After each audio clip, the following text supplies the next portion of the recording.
Us today, getting the show rolling, getting things started here on a Thursday is 5 o'clock in the East Coast, folks. 2 o'clock out in California, where Michigan will be in let's do a quick math there, 16-9, 25 days from today for the national championship. Michigan versus Georgia, Ohio State. Might be jumping ahead of ourselves, but it's worked all season long. Positivity, folks. It has breeded a 13-0 season, the first 13-0 season in the history of the Michigan football program. All right, let's take you through the menu for today's show. We are going to start off talking recruiting, portal rumors, a little bit of news. Got a lot of things that have gone on in the last 24 hours. Then everyone's been asking me, asking a lot of people. There's been just so much discussion. I haven't really addressed it a ton. We talked a little bit of Cade McNamara last week, but we're going to dive into some of the stuff that's going on with Erick All here in the last 36, 48 hours from there. I'll give you my thoughts on him. I've got 6, 8, 10 minutes prepared to talk about those guys. I think you like what I have to say. We'll go through a little more Michigan football news, and we'll have our live Q&A here on the Michigan Football Report from Chat Sports. All right, let's get things rolling. We're going to just take some random questions. We're going to just talk to you guys, let the audience get settled in, get some popcorn and a beer cracked. Where are you watching from? Shout out your city in the comments. Got a bunch of Go Blues, got a Bosa. John Blaze coming in. John Blaze, he is back and better than ever. John, we did a little different time last week, but John, you are all over the Michigan Football Report helmet right now. I've got a John Blaze here, John Blaze here. I got a few more. I got another John Blaze. So we will talk about Super Chats in a minute, guys. We have got a new helmet, so I do want to give shout-outs here. Wolverine Alaska. I owed him and Blue Wolverine. So Wolverine Alaska and the new helmet has got 1, 2, 3 stickers up front, and then Blue Wolverine right there. He's got the one where my fingers are at right there. So got a full helmet of stickers for the Super Chat menu, and we are trying to fill this one up, folks. Here's how you get on the show, get on the helmet, get me to do stupid human tricks right now. Here's our Super Chat menu. We will be live with you for about the next 90 minutes or so here on YouTube. $100 Super Chats just kind of go down. Haven't had one of those yet from one single person, one single Super Chat. FaceTime call for 100, and then kind of go back to a little lower. $5, it's the wheel spin. We've got some interesting things, some of the usual stuff, but interesting stuff. So we'll take your question, and we'll do a stupid human trick for $5. 10, get you on the helmet. So if you guys don't recall, we're filling up another helmet. We're going to, whoever's the Super Chat MVP of kind of November through early February, signing day in February, whoever's our MVP is going to get the first helmet. That helmet's going to be filled up with dollar bills and the Blake Corum signed football. And then since we're getting close, got already a good start in the second helmet, we'll probably do the same thing for a second helmet, although I only have one Blake Corum signed ball. We'll have to figure something else out for that one. So helmet sticker for $10. I write your name, I write the date right here, just like the players, like scoring a touchdown here. Different one today, $40. I will wear the blonde wig for 5 full minutes for $40 Super Chat. And then $50, I will pull up my phone right now. I'll take a video thanking the person, and I'll tweet it out instantly on the show for anybody who does a $50 Super Chat. Let's do some shout-outs. Keep typing your city in. I'm going to scroll up there here in a moment. We got Ramash's Let's Go. I'm going to make this font a little bigger. Your boy's going blind here a little bit. Becky and Shad, one of the old-timers, one of the all-timers there. Matthew Siege, I said John Blade. Rick Harford, bunch of helmet stickers for Rick. Matthew John, let's see, Jimmy James Jameson. That's a pretty cool name. Connor S. again, back and better than ever. Go Blue, 1881. Connor S. again. Ken Ross from Calabash, North Carolina. Matthew John, going to go Blue again. Browno 2 times. He is from Greenville, South Carolina. Chris Farrand from Tampa, Florida. Charlotte, Michigan for Connor. As I mentioned, I'll scroll down to the most recent ones. Mike Layton from Ann Arbor, baby. Rob Clark from Monclova, Ohio. I love it. I love that you're in Ohio. You're giving those people the business every day. Ryan Croster from Lynchburg, Virginia. I've been to Lynchburg, surprisingly, more than 5 times in my life. And Rick C. from Atlanta, Georgia. Folks, before we dive into the rest of the show, I do want to tell you about our sponsor today. The Michigan Football Report is brought to you by Fetch, the free app that allows you to scan receipts and earn points that can be redeemed for gift cards to your favorite stores, restaurants, and online retailers. It's super easy to use. You just use the app to snap a photo of your receipts from purchases at any store, or click on the e-receipt option, and Fetch can connect you to your Amazon account, and you'll earn points for all shipped orders. Plus, connect your email to earn points for every e-receipt you receive from places like Uber, Instacart, anywhere you make a purchase online. Those points can then be redeemed for gift cards at your favorite stores and restaurants. Fetch is available for iPhone and Android. Use our link. It's chatsports.com/Fetch. It's right there at the bottom of the screen. We'll put it in the live chat throughout the show too as well. Promo code CHAT. Again, promo code CHAT, CHAT. Sign up. You get 5,000 bonus points when you scan your first receipt. That's the equivalent, folks, of a $5 gift card. I have redeemed over $60 using the Fetch app for about the last year or so. It's a free app. The 5,000 bonus points are only for a limited time, so get started now. Chatsports.com/Fetch. Drops you in the store to download it for iPhone or Android. Use that promo code CHAT when you sign up. The link will be in the comments, and it's down in the description of today's video. All right, let's get a Michigan football roll call. Phoenix, Glendale, Arizona. 16 days away. Okay, 16 days away. 2 weeks from Saturday. Michigan, TCU, 4 o'clock Eastern. I guess that's going to be 2 o'clock local time, right, in Arizona that day. Give me a Y or a yes. Give a few shout-outs on that one right now. Let's kind of see who is going to the game, who is not going to the game here on the Michigan Football Report. Give me a yes, Y for yes, or an N for no. Matthew John says no. I'll be watching in Michigan. Enclave starters, thanks for everything, Yoder. Thank you for watching. Really appreciate it. Connor S. Yoder, the king of Michigan football media. Appreciate all the love, guys. Let's get some yeses and nos as well so I can see who's showing. John Blaze, my guy.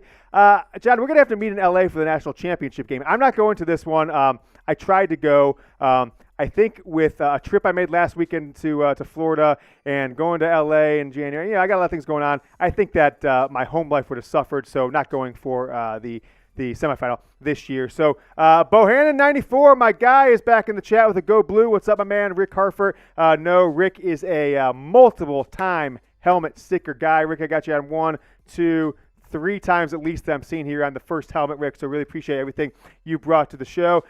Jeff Rua, my guy. Jeff, how you doing, my man? I haven't seen you in here in a bit. Says, no, really great, regretting the decision already. Funny enough, so if you don't know if you guys saw the last week's show, we had Harrison Graham on, one of our colleagues here at Chat Sports. He's a TCU grad, and we were telling him, I'm like, dude, you can get a flight out on the 30th for like $60 one way. You can fly out the next morning at like 5 a.m. on the 1st, get back into Dallas. He does NFL content, so he's got to be here by like 11 in the morning at the absolute latest, maybe 10 in the morning. That's like a $75 flight. So like $125. I'm like, just do it.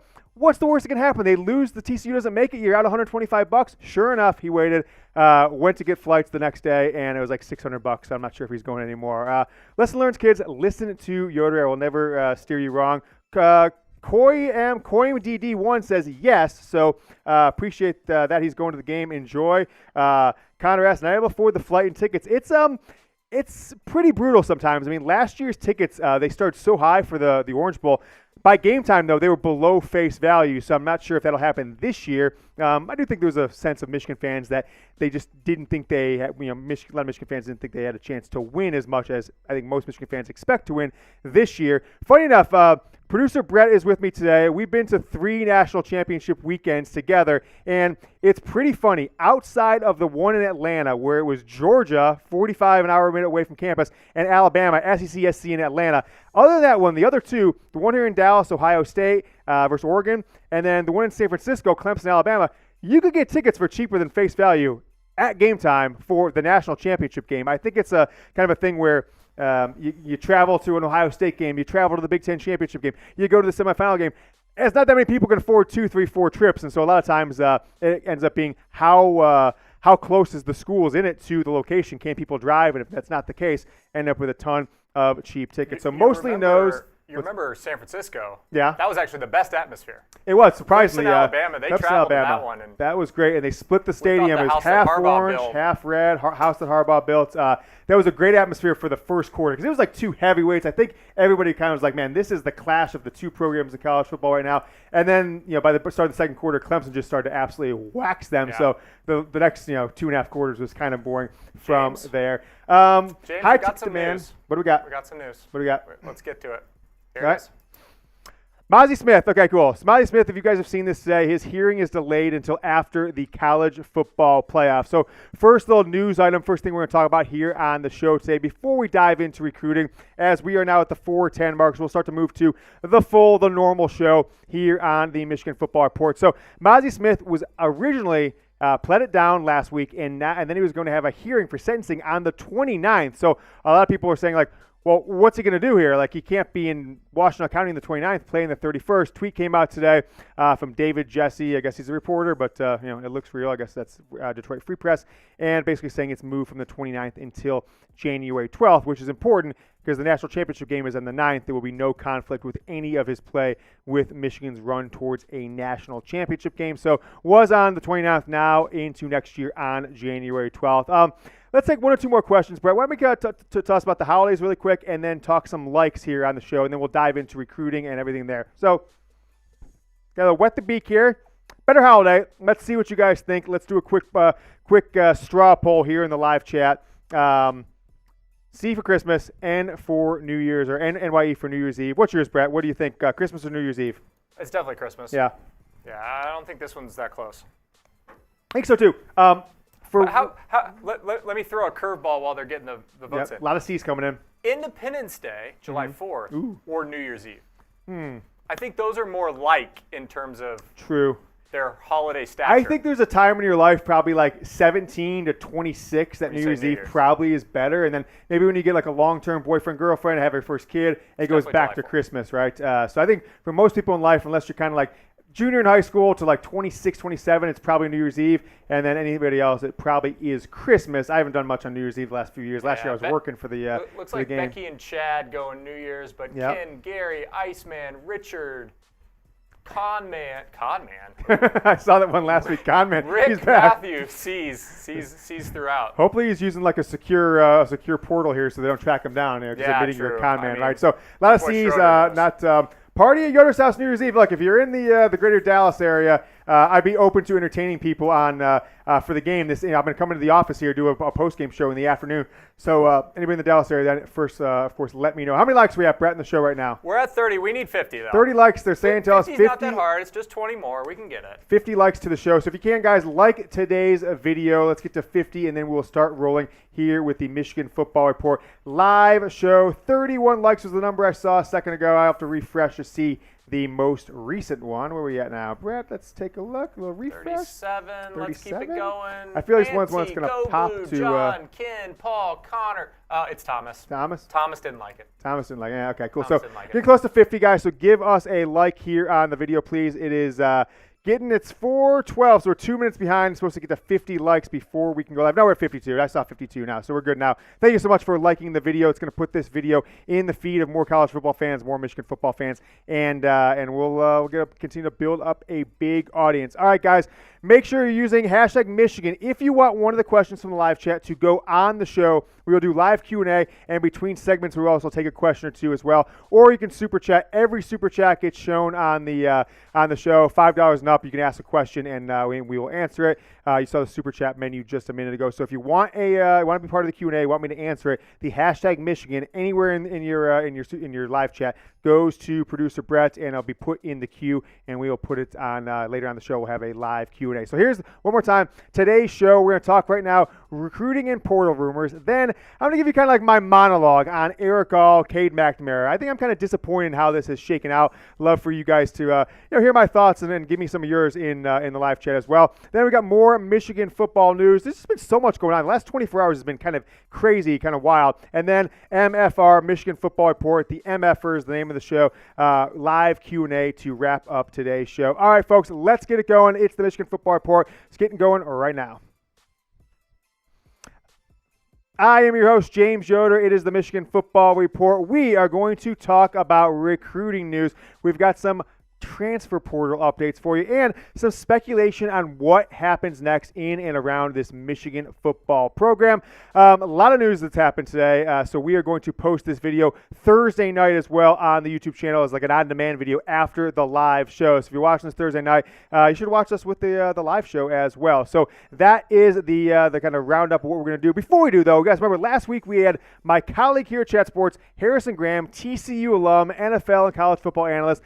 Well, I want you guys to do this. I want to keep. He was getting bombarded last week by a couple dozen, and then a few days ago he did it as well. We're going to put his Twitter account in the live chat. It's also going to be down below the video if you're watching this Thursday night, Friday morning on demand. Go ahead if you have Twitter. Hope you do. It's at HGramNFL. It's going in the live chat right now. Just tweet at him, Go Blue, right? You don't have to do anything special. Just at HGramNFL, Go Blue. Click on his account there, the link on it, and just tweet Go Blue. And let's make sure the Michigan Football Report is showing out. I want him to just be terrorized by the amount of people harassing him with Go Blues on Twitter. So give Harrison a Go Blue.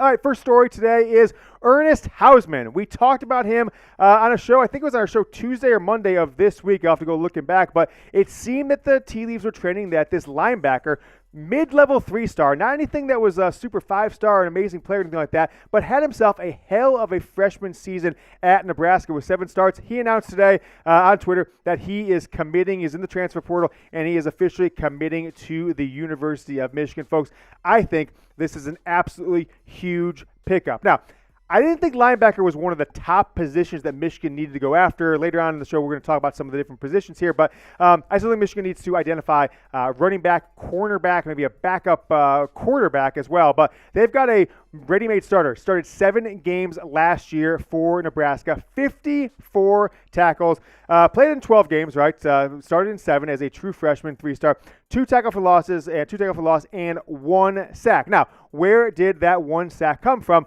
From this now Michigan Wolverine and former Nebraska football freshman starter. That was against Michigan. He had his best game of the season against Michigan this year. 10 tackles and a sack. 54 tackles in the year, as we said, 1 sack.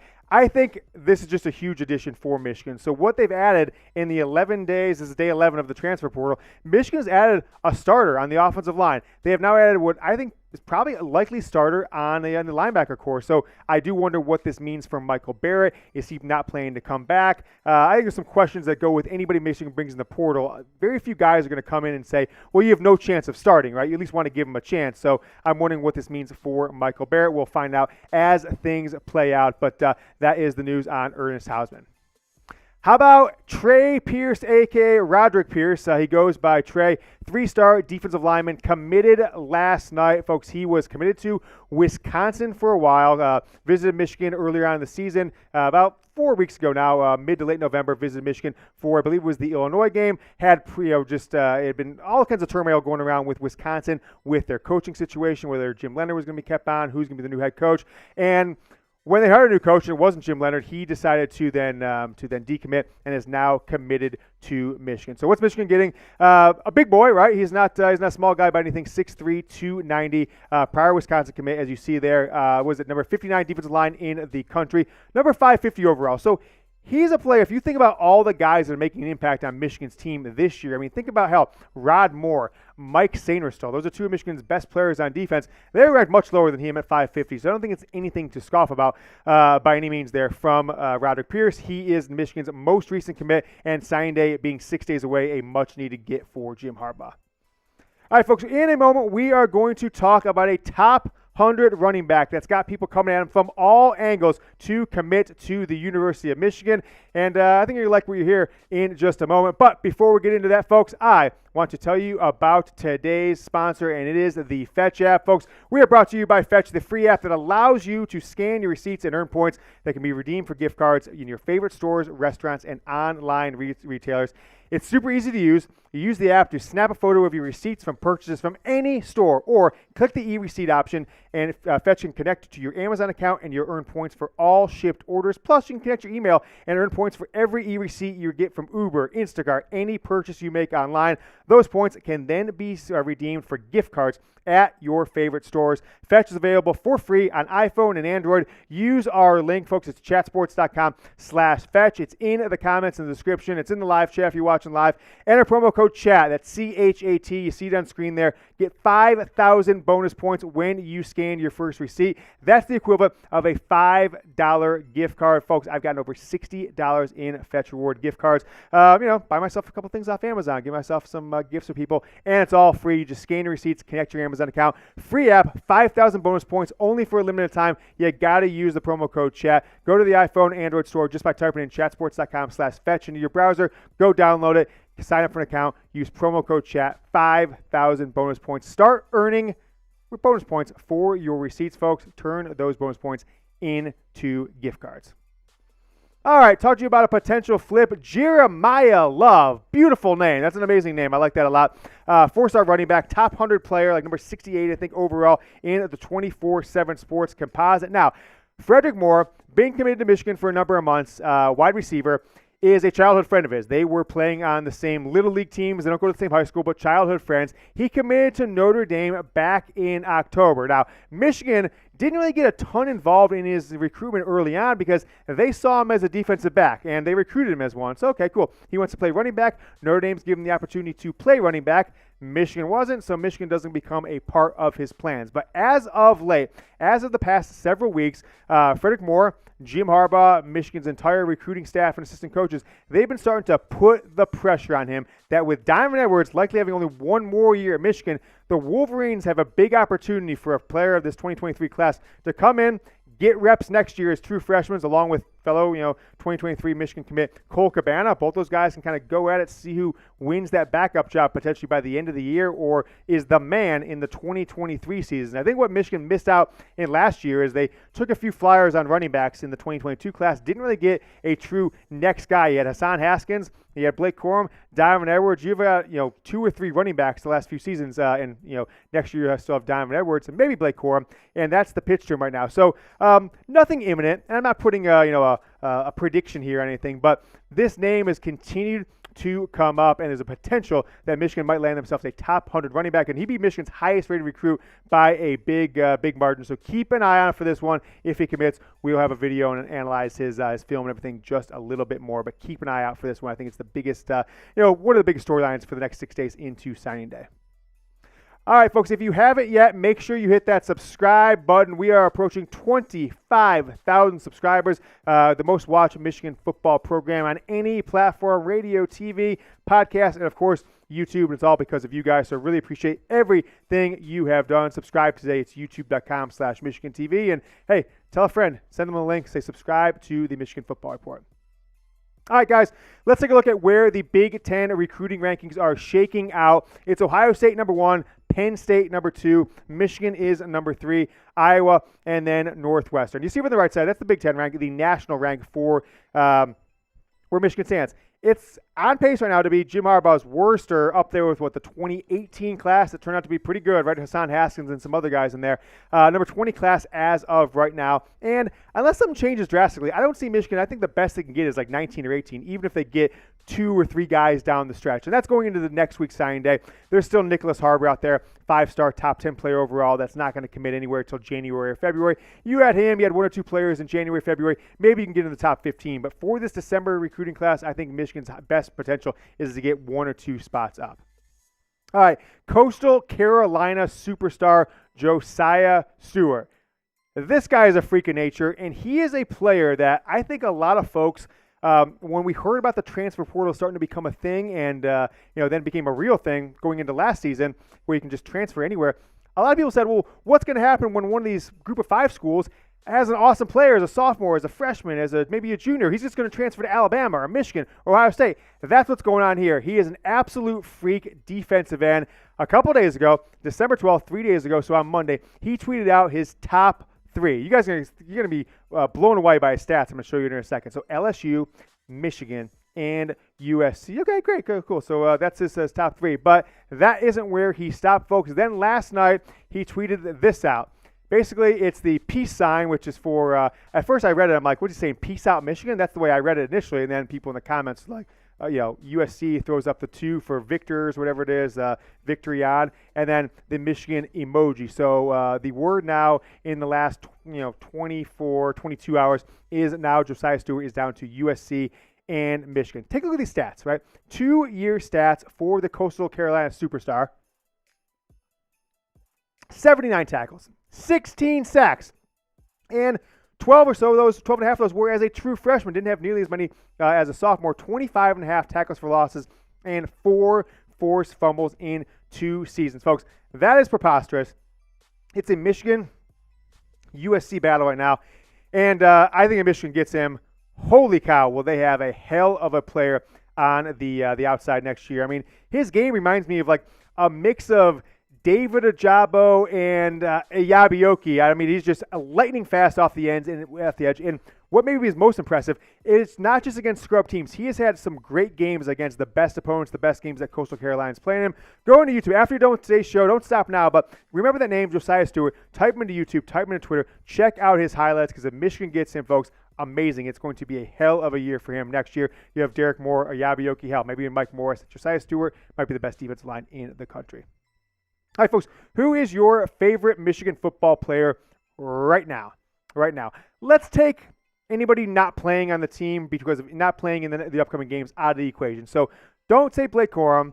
Clearly don't say Cade McNamara. Don't say Erick All. Let's talk about the guys on the field because I'm starting to lean. I think it was J.J. McCarthy for a little while, but, man, I went back on Monday night, Tuesday. I was like, I just got to go back and really watch this Ohio State game, some of the best plays. I haven't really just taken it all in, right, because we went straight to the Purdue week and everything from there is those couple runs by Diamond Edwards against Ohio State in the fourth quarter were just absolutely magical. And then a couple runs he had, including that touchdown he had against Purdue, absolutely insane. And I don't want to say this is the case, but there could be a case to be made that Michigan's offense might actually be better with Diamond Edwards as the star running back and not Blake Corum. You know, Blake Corum's done amazing things this program. I wish him absolutely the best. Hell, I hope he comes back next year. But I think Michigan's got a breakaway speed, 80, 75-yard touchdown ability with Diamond Edwards as long as he can stay healthy. He's playing with a broken hand right now. That Blake Corum, really any Michigan running back since maybe Tyrone Wheatley in the 90s, has not brought this program. So I'm saying Diamond Edwards. Let me know yours.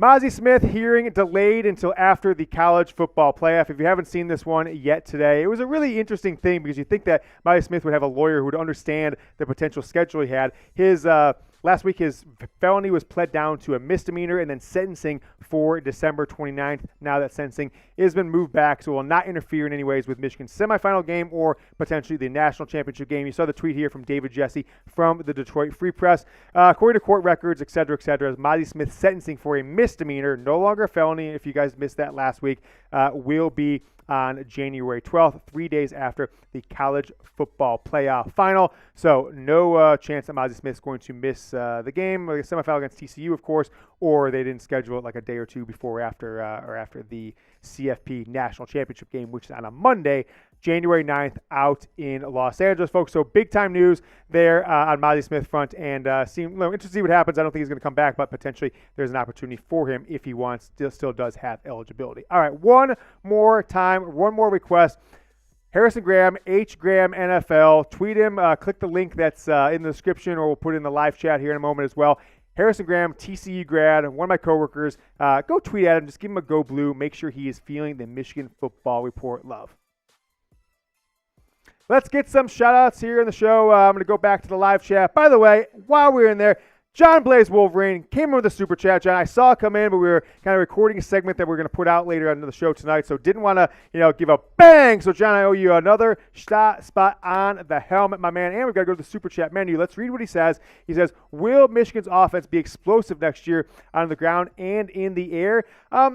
It's a good question because what's been missing from Michigan under Jim Harbaugh really is any sort of air attack, and there were high-level air attack. There were a couple years where they were just a good team, 2018, 2016, but didn't have really a good air or passing game, right? That was just tremendous defense and good quarterback play, not great, and decent running back play. Karan Higdon, who was in 2016? I'm forgetting who the running back here is at this point. Devin Smith was 2015. I can't remember who the 2016 one was, but I think we're going to find out what J.J. McCarthy has, over these next two potential games, right? Against potentially Georgia. That's the one we're really going to find out because they made Michigan's offense look absolutely pedestrian. They made them look like not a top 5 team. Who's that?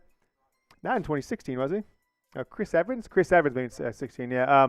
And then I think we're going to find out soon what is going to happen with a couple wide receivers here. Will be interesting, right?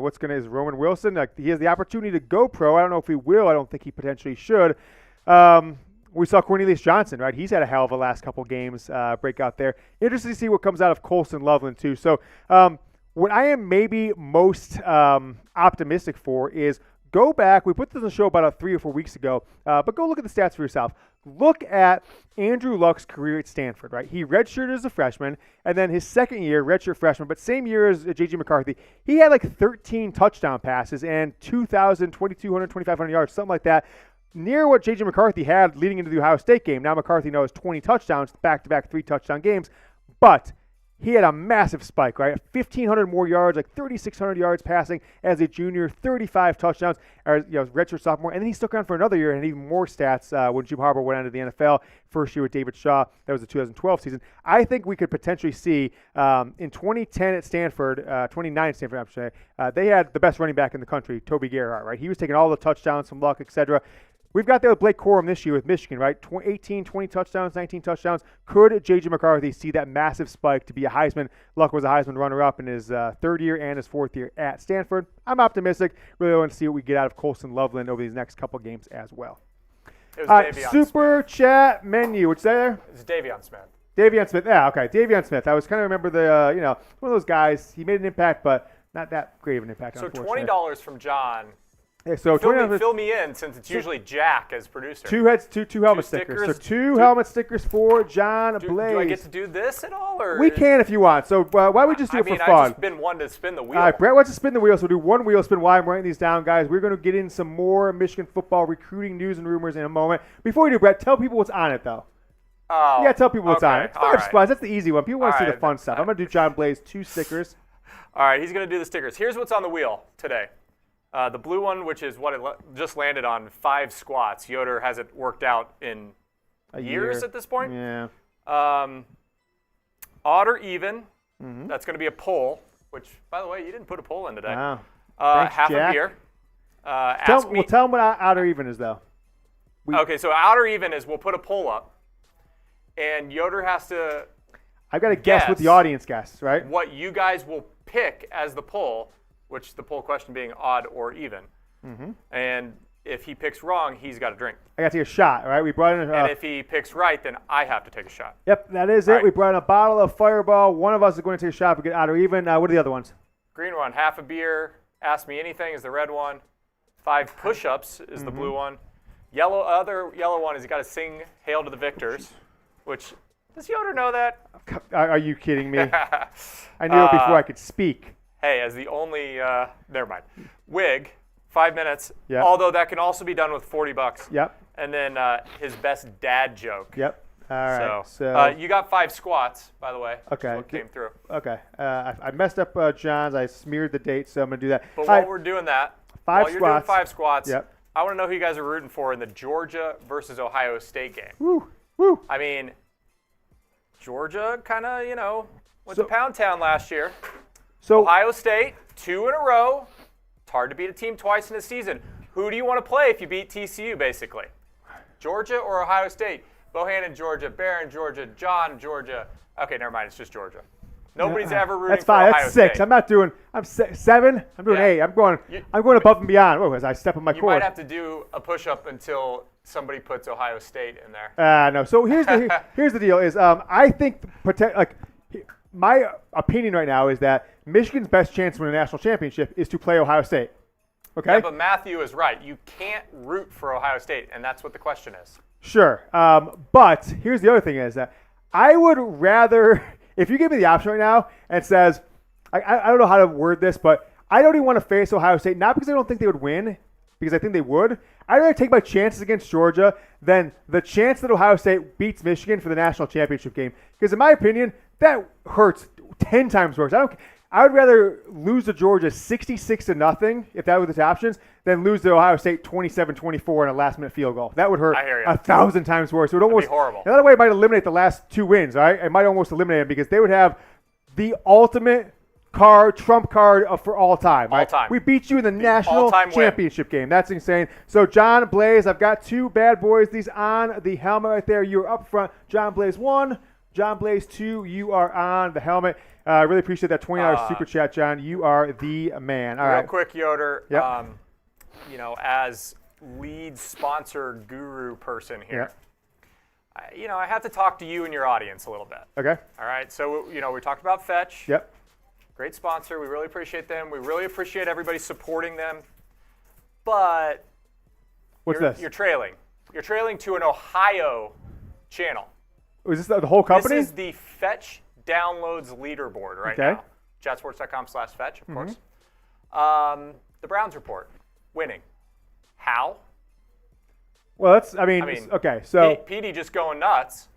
Cowboys report, get it? So Ohio fans better than Michigan fans? Is that what's happening here? Okay, so for let this happen? To dive into this here a little more, guys, Browns Report is a show here at Chat Sports. These are all of our shows. Fetch is a big sponsor for us the month of December. Browns Report, a bunch of Ohio State fans, has more downloads. That means more people have come and download during one of their shows, their live shows, than ours. Cowboys Report, those are TCU fans. Those sons of bitches. True. I didn't even think about that. I forgot about them. Bears, whatever. Okay, cool. Here's what we can do, guys. Okay, not too bad. So we'll update this. Brett's say we'll update this in a little bit, okay? Can 14 of you guys download the the Fetch app, use promo code chat when you download, chatsports.com/Fetch. Can we get at least 14 so we can be in the top 3? But I really like to catch. We've got the rest of the month to catch the Browns, catch the Cowboys Report. They do more live shows than we do, so they've got an unfair advantage. But nevertheless, you guys have shown out 786 of them. People have downloaded so far. Really appreciate everyone who has. But can we help you? Can you guys help support our sponsors? It's a free app, and use promo code chat. You get 5,000 bonus points. You're helping out the show. You're helping out yourself. You're halfway to a $10 gift card with Fetch. You scan your receipts. Hell, you don't even have to do anything. You don't have to scan the receipts. If you use Amazon, you use Uber, whatever, you're going to get a ton of reward points no matter what. So go ahead, chatsports.com/Fetch. And for John Blaze, when you super chat. Yes. Where's that? Oh, yeah, that's funny. That's funny. You get a receipt to your email when you super chat. Funny so John story. would have a gift card by now. Yeah, we someone's been messaging our Brown show funny enough and saying Browns. that I super chatted you. I got it showed up in my bank account, my email, and then I got Fetch points for the super chat. So that's a pretty good double whammy on that one. So we will update that leaderboard in a second, I've been told. So can we get 14 of you guys so we can get kind of end the Thursday night into the weekend, into kind of the pre-holiday weekend, outside, not outside the top 3, we're going to be inside of the top 3. All right, we have done our recruiting and portal rumors. Now, we are going to talk Erick All and Cade McNamara. After that, folks, I've got more Michigan football news. We'll do a little headset adjustment. And because it is 5 o'clock somewhere, I'm going to have myself a little sip of beer. And it's getting hot. So, you guys saw this one. It's the Banner Boys. We have breaking out the Banner Boys shirt. I know you guys saw Jack wearing it last week, but I am wearing the shirt, the Banner Boys, the Michigan Football Go Blue M Club Supports You t-shirt. Let's get rolling, though. Here, my take on Erick All and Cade McNamara. Let's get into my final word on Erick All and Cade McNamara here on the Michigan Football Report. As always, I'm your host, James Yoder, and I just want to kind of just free flow my thoughts on what's transpired over the last 2-3 weeks, but really over the last 2 or 3 days, as Erick All has now officially announced he is transferring to Iowa to join his fellow Michigan captain and roommate Cade McNamara. Guys that, frankly, I've had up until recently the utmost respect and thanks for what they did for this team, for this program. But as things go forward, I think I've heard enough that I don't want to say I'm changing my perspective, but a ton of people all across the internet, Twitter alone, I mean, hell, just search Cade McNamara, search Erick All on Twitter. It is kind of ridiculous how bad of a name these guys have gotten all of a sudden in the past couple weeks. So, All and McNamara, they're winning no goodwill after the transfers. And why is that? It's not because they're transferring. Had they just transferred, I think it would have been universal praise.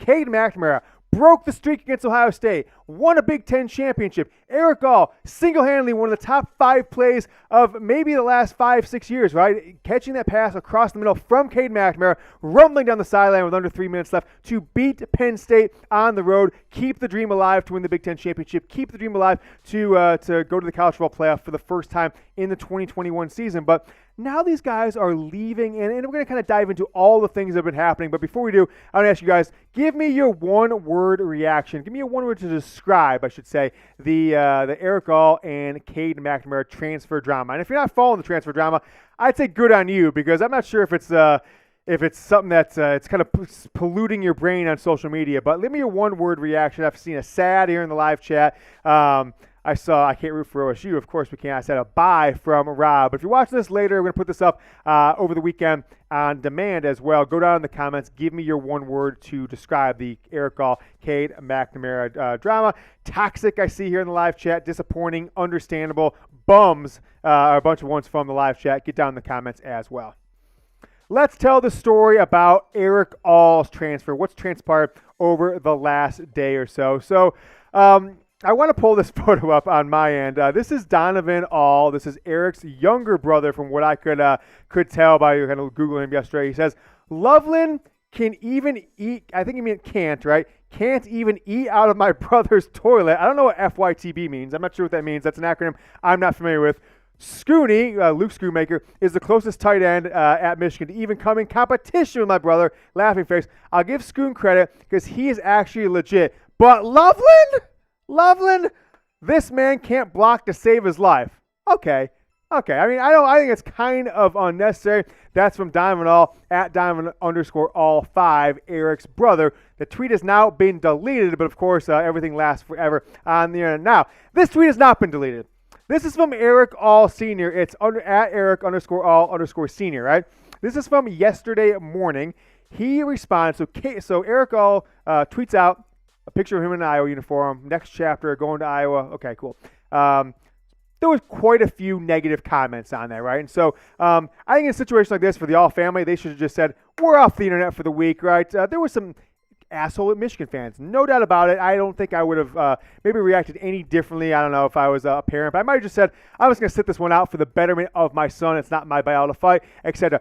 What does he tweet out, though? That is Jim Harbaugh's son. That is the gift. So I screenshot it. That is Jim Harbaugh's son from the 2019 Michigan-Ohio State game. The woman right here, right there, that coat, that's Harbaugh's wife if you scan out of the GIF, right? So he tweets a picture of Harbaugh's son crying in a GIF. Man, the goggles. I mean, I couldn't believe the a-hole nature of it.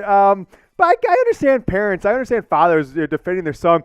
But he could have used any one of 1,000 memes. 1,000 memes. He uses Harbaugh's son to basically tell the guy, like, cry about talking trash to a Michigan fan who had admittedly said some really nasty things to his son on Twitter. Now, how about this? We talked about Cade McNamara last week, but this is one of the quotes, right? And it's been put out there. This is a screenshot from Twitter I pulled. It's like, this reminds me, I don't know if you guys remember from last year, right? The Lakers, right? LeBron went on Twitter and he says, all these people talking about how the Lakers are washed up, the Lakers suck. Please keep that energy when we turn it around. Please keep that energy when we're about to win the title in the playoffs. And then people were like, well, hey, LeBron, you didn't even make the playoffs. We're keeping that energy.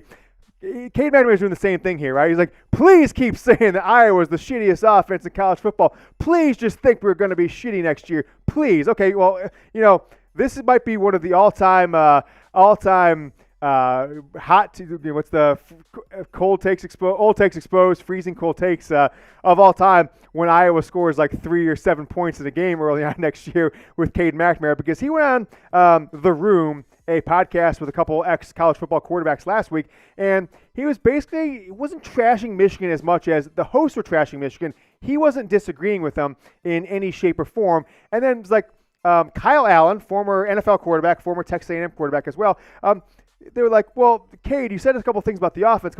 Like, I'm not going to sugarcoat things, Cade. Iowa's got the worst offense in college football. They had the worst offense this year I've ever seen. And Cade does what everyone always seems to do when they're transferring, they're doing something else, they're going to a new job, going anywhere, is he basically said, oh, well, they told me it's going to be different when it's me. Now you can take it off me if you want, Brett. I was kind of getting rid of it. He said it's going to be different when it's me. We're going to open things up. It's going to be I'm the quarterback they've needed. I think Cade McNamara got sold a bill of goods if he thinks that Iowa in under a year is going to go from the worst offense in Power 5 to an offense that's just going to open it up and be air raid and just throw the ball over the field and be unstoppable like he thinks they will. So, okay, fine. That's okay. Cade McNamara didn't say anything negative about it, but there are some other rumors now that I'd like to address on this situation. All right. We are going to talk, folks, on medical, right? There are some medical rumors, medical issues out there in and around Erick All that we're going to address. I'm going to tell you what the rumors are, and I'll let you guys give your opinions. I'm going to certainly give mine here on the Michigan Football Report. It's going to be the final word on Erick All and Cade McNamara. But before we do, I want to talk about the TCU-Michigan spread, point spread, and a little update on that game. Point spreads come down. All right, started at 9, popped to 9.5. Now it is 7.5. So clearly the early money is coming in on TCU. Over-under is remained between 58.5 and 60, and it sits there steady for about 6-7 days right now at 59. If you haven't seen it, the game will be on ESPN out at the Fiesta Bowl. It is 4 o'clock Eastern, 2 o'clock local time, Michigan, TCU. And for the third straight football season in a row, BetUS is our sports book partner. So if you want to get started with BetUS, the season's almost over. Now is the time, and we are bringing back a promotion. So go to chatsports.com/GoBlue. Make your first bet. Get a 125% deposit bonus with BetUS. You got to use the link at the bottom of the screen, chatsports.com/GoBlue. You got to use the promo code GoBlue, because if you don't, a lot of customer service work on our end. But then, boom, boom, boom, boom, we got the promo is back. The jersey deal. We are letting this bad boy ride now that Michigan is 13-0. So get started with BetUS as your sports book. Make a bet. Sign up and deposit $100 or more. Make a bet, get a 125% deposit bonus, and then, folks, email us right here at the office, jersey@chatsports.com. Send us your account number, skip a step, send us your BetUS account number, and we will get your information. We'll ship you off the size of your choice of a Michigan football Jordan brand #1 jersey. So, again, you go to BetUS, chatsports.com/GoBlue, promo code GoBlue. You get started with BetUS, you deposit $100, and you get 125% deposit bonus. Email us, jersey@chatsports.com. We'll get your information, and we will ship you off a Michigan football #1 Jordan brand jersey. It's the best deal in the history of promotions. Get started with BetUS. We're going to give you a Michigan football jersey. Had Cade McNamara and Erick All just transferred and just tweeted something out or made a video, whatever it is, I told the parents of Cade's teammates weeks ago when the whole, what's the kid's name, the Adam Biggers rumor came out that quit the team and all this stuff. I said, look, everyone knows Cade's going to transfer. I said, if you can put this word in from somebody who follows the situation very closely, me, I said, no matter what he thinks, if he thinks Harbaugh misled him with the quarterback battle, whatever he thinks, I go, talk about it in 2 years if you want to, but for right now, just tweet out how much you love for Michigan, how much you hope J.J. McCarthy has success, and how you give Jim Harbaugh such thanks for recruiting you, giving you 4 years, leading the Big Ten championship. He'll always be a Wolverine, but now he's got to go on and see if he can continue his football career. Just do that. And he kind of did that, but the fact that you have two captains leaving, folks, I think had that happened from either one of those guys, for what they did last year, Big Ten championship game, everything they did, they've been celebrated for years to Michigan fans. I think even Michigan fans would have been huge Iowa fans this year. I think you'd be like, oh, my second team's Iowa. I hope Cade McNamara, Erick All do well. They were so classy leaving. They were such a big part of that win against Ohio State last year, win against Penn State, Big Ten championship. But no, that is not the case at all. So they're not going to be celebrated, I don't think. I actually think they're going to be rooted against by a lot of Michigan fans. I'm not saying necessarily that I will be rooting against them, but that is the case. So we're going to talk more on this saga. I've actually got some information, or speculation, I should say, on how things went down. There were a lot of, I think, credible rumors on the injury front. Why did Erick All get so salty? Why did he tweet out, a week and a half ago that he was transferring, and say that things didn't work out and kind of threw Harbaugh and Michigan under the bus even before he transferred to Iowa? That's all coming up right now. But I do want to ask you guys, if you have yet to do so, subscribe to the Michigan Football Report for daily Michigan football videos and live weekly shows until early February, where we'll do a live show from now all the way through signing day in February. Hell, Michigan, when they beat TCU, gosh, I can't even imagine. December 31st through January 9th. That's going to be madness. We might just go live every day, every other day. We will see. But make sure you guys subscribe. It's going to be a hell of a wild ride these next 25 days from now into potentially a national championship game on January 9th. Let's go back to his brother's tweet, okay? Before we dive into the injury stuff, I want to address this one more time. So this is, Donovan All. This is Erick's brother. And basically he says, none of these players can be at my brother's level. Schoonmaker's almost there. But Colson Loveland, right? He legit can't block. He's taking shots at Colson Loveland. I just want to, just for fairness sake, Erick All's been at Michigan for 4 seasons. He got hurt last year, so that's fine. Take a look at Erick All's stats. His first 2 seasons at Michigan. His first 2 full seasons at Michigan. 13 games in 2019, 6 games in the COVID-shortened season in 2020, 13 catches, 92 yards. 13 catches, 92 yards, no touchdowns. How about Colston Loveland? 12 catches, 199, and 2 touchdowns. When might have those 2 touchdowns happen? Well, I don't know if you guys have been watching the Michigan football program lately, but Colston Loveland, after Luke Schoonmaker went down and he became the guy, he has opened up a different passing window in this entire program, right? Who did J.J. McCarthy go to in the Big Ten Championship? So if I'm Erick All's brother, if I'm Erick All's dad, I'm picking my battles. I may want to take a shot at Jim Harbaugh. I may want to take a shot at somebody else. But why are you going to take a shot at Colston Loveland? From all I can tell, the kid went to a little tiny high school in Idaho. Against all odds, became a low-level 4-star recruit, got recruited by Michigan, and has been a hell of a contributor as a true freshman who started the year as like the 4th or 5th string tight end. But most importantly, he might have had 2 of Michigan's biggest plays in back-to-back wins against Ohio State, right? The touchdown to kind of blow it. I think Michigan scored a touchdown when Michigan was down 3, right? So it was the first touchdown. I think it was the first touchdown right after halftime, right? So Michigan comes out of halftime, hits Colston Loveland long for a touchdown. He stretched out. And then he makes one of the top 2 or 3 catches of the year on the first drive in the Big Ten Championship game against Purdue. You can't have your brother have 13 catches in 2 years, no touchdowns, and have one decent year of 30 catches in 2021 and say Colston Loveland's trash, because Colston Loveland is a future superstar. I think he's going to be Michigan's second or third best player on offense next season. Hell, he might be that next right now. It might be J.J. McCarthy, Donovan Edwards, not necessarily even in that order. Colston Loveland might be the third best skill position player, at least, on this entire offense right now. So I think pick your battles to the All family and go from there. So let's, last topic here. I'm going to talk about the Erick All injury situation, but I want to ask you guys this question. Take a little pulse for you. Will you cheer for Iowa next season? Cade McNamara, unless something drastically changed, will be the Iowa starting quarterback, and the expectation here is that Erick All will be the Iowa starting tight end, and they might be really relying on those guys to be a superstar combo to get their offense out of the Stone Ages. So let me know. Give me a Y or a yes. I want to give a few shout-outs here on the live stream. Bohannon's a no, Iceman Compson N, Bill Graves an N, Big Old G's a Y, Luis Pop, my guy is a no, got a hell no in there. Got 2 or 3 Ys, Becky and Chad giving a Y. I don't know. I'm on the cusp right now. I think a week ago I was yes. A day ago, and now I'm kind of like here. If they just kind of heads down, and maybe they tweet out this, Michigan beats TCU, congrats, guys. We're the captains of this fucking team.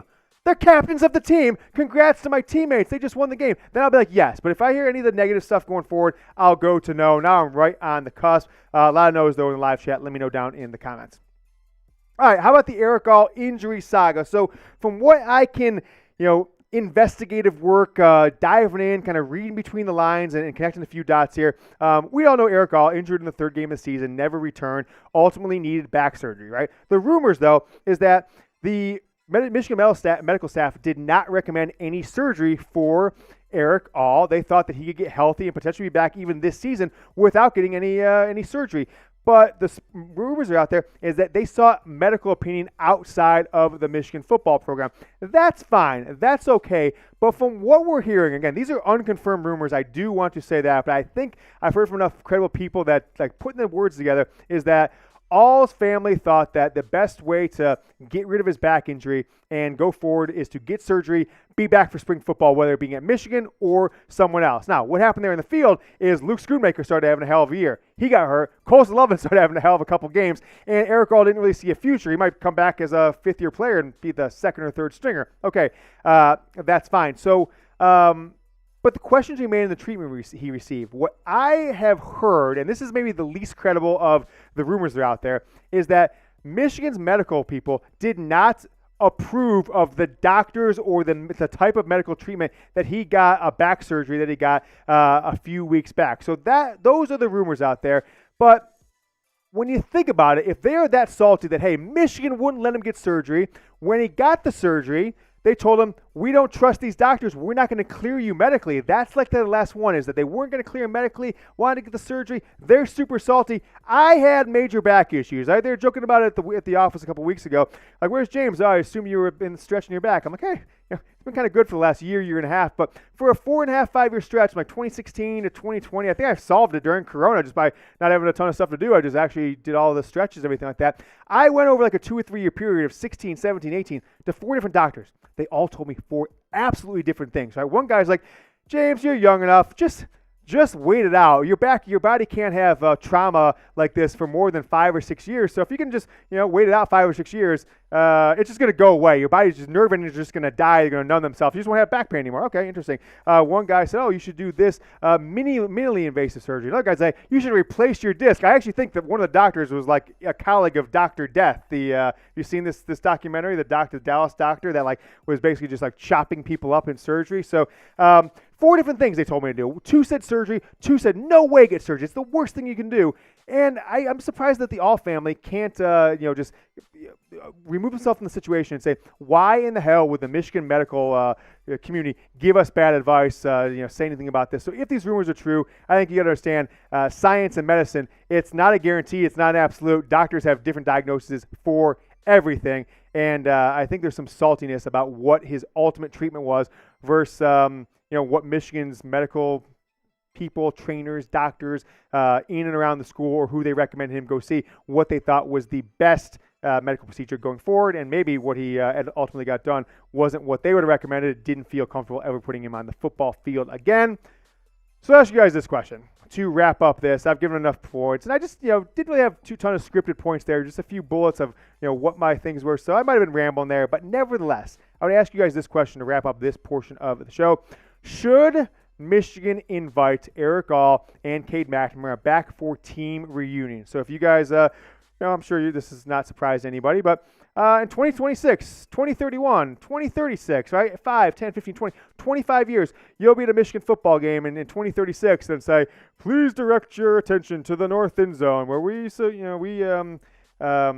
honor the 2021 Michigan football Big Ten championship team, and all the guys who are in the NFL, and they'll be in their late 30s by this time, so not many of them will come out and they'll get a roaring applause. Will Cade McNamara, should Cade McNamara and Erick All be invited back for those reunions on the team that they were the quarterback and the starting tight end for, and without them, Michigan would absolutely not have had the season they had last year.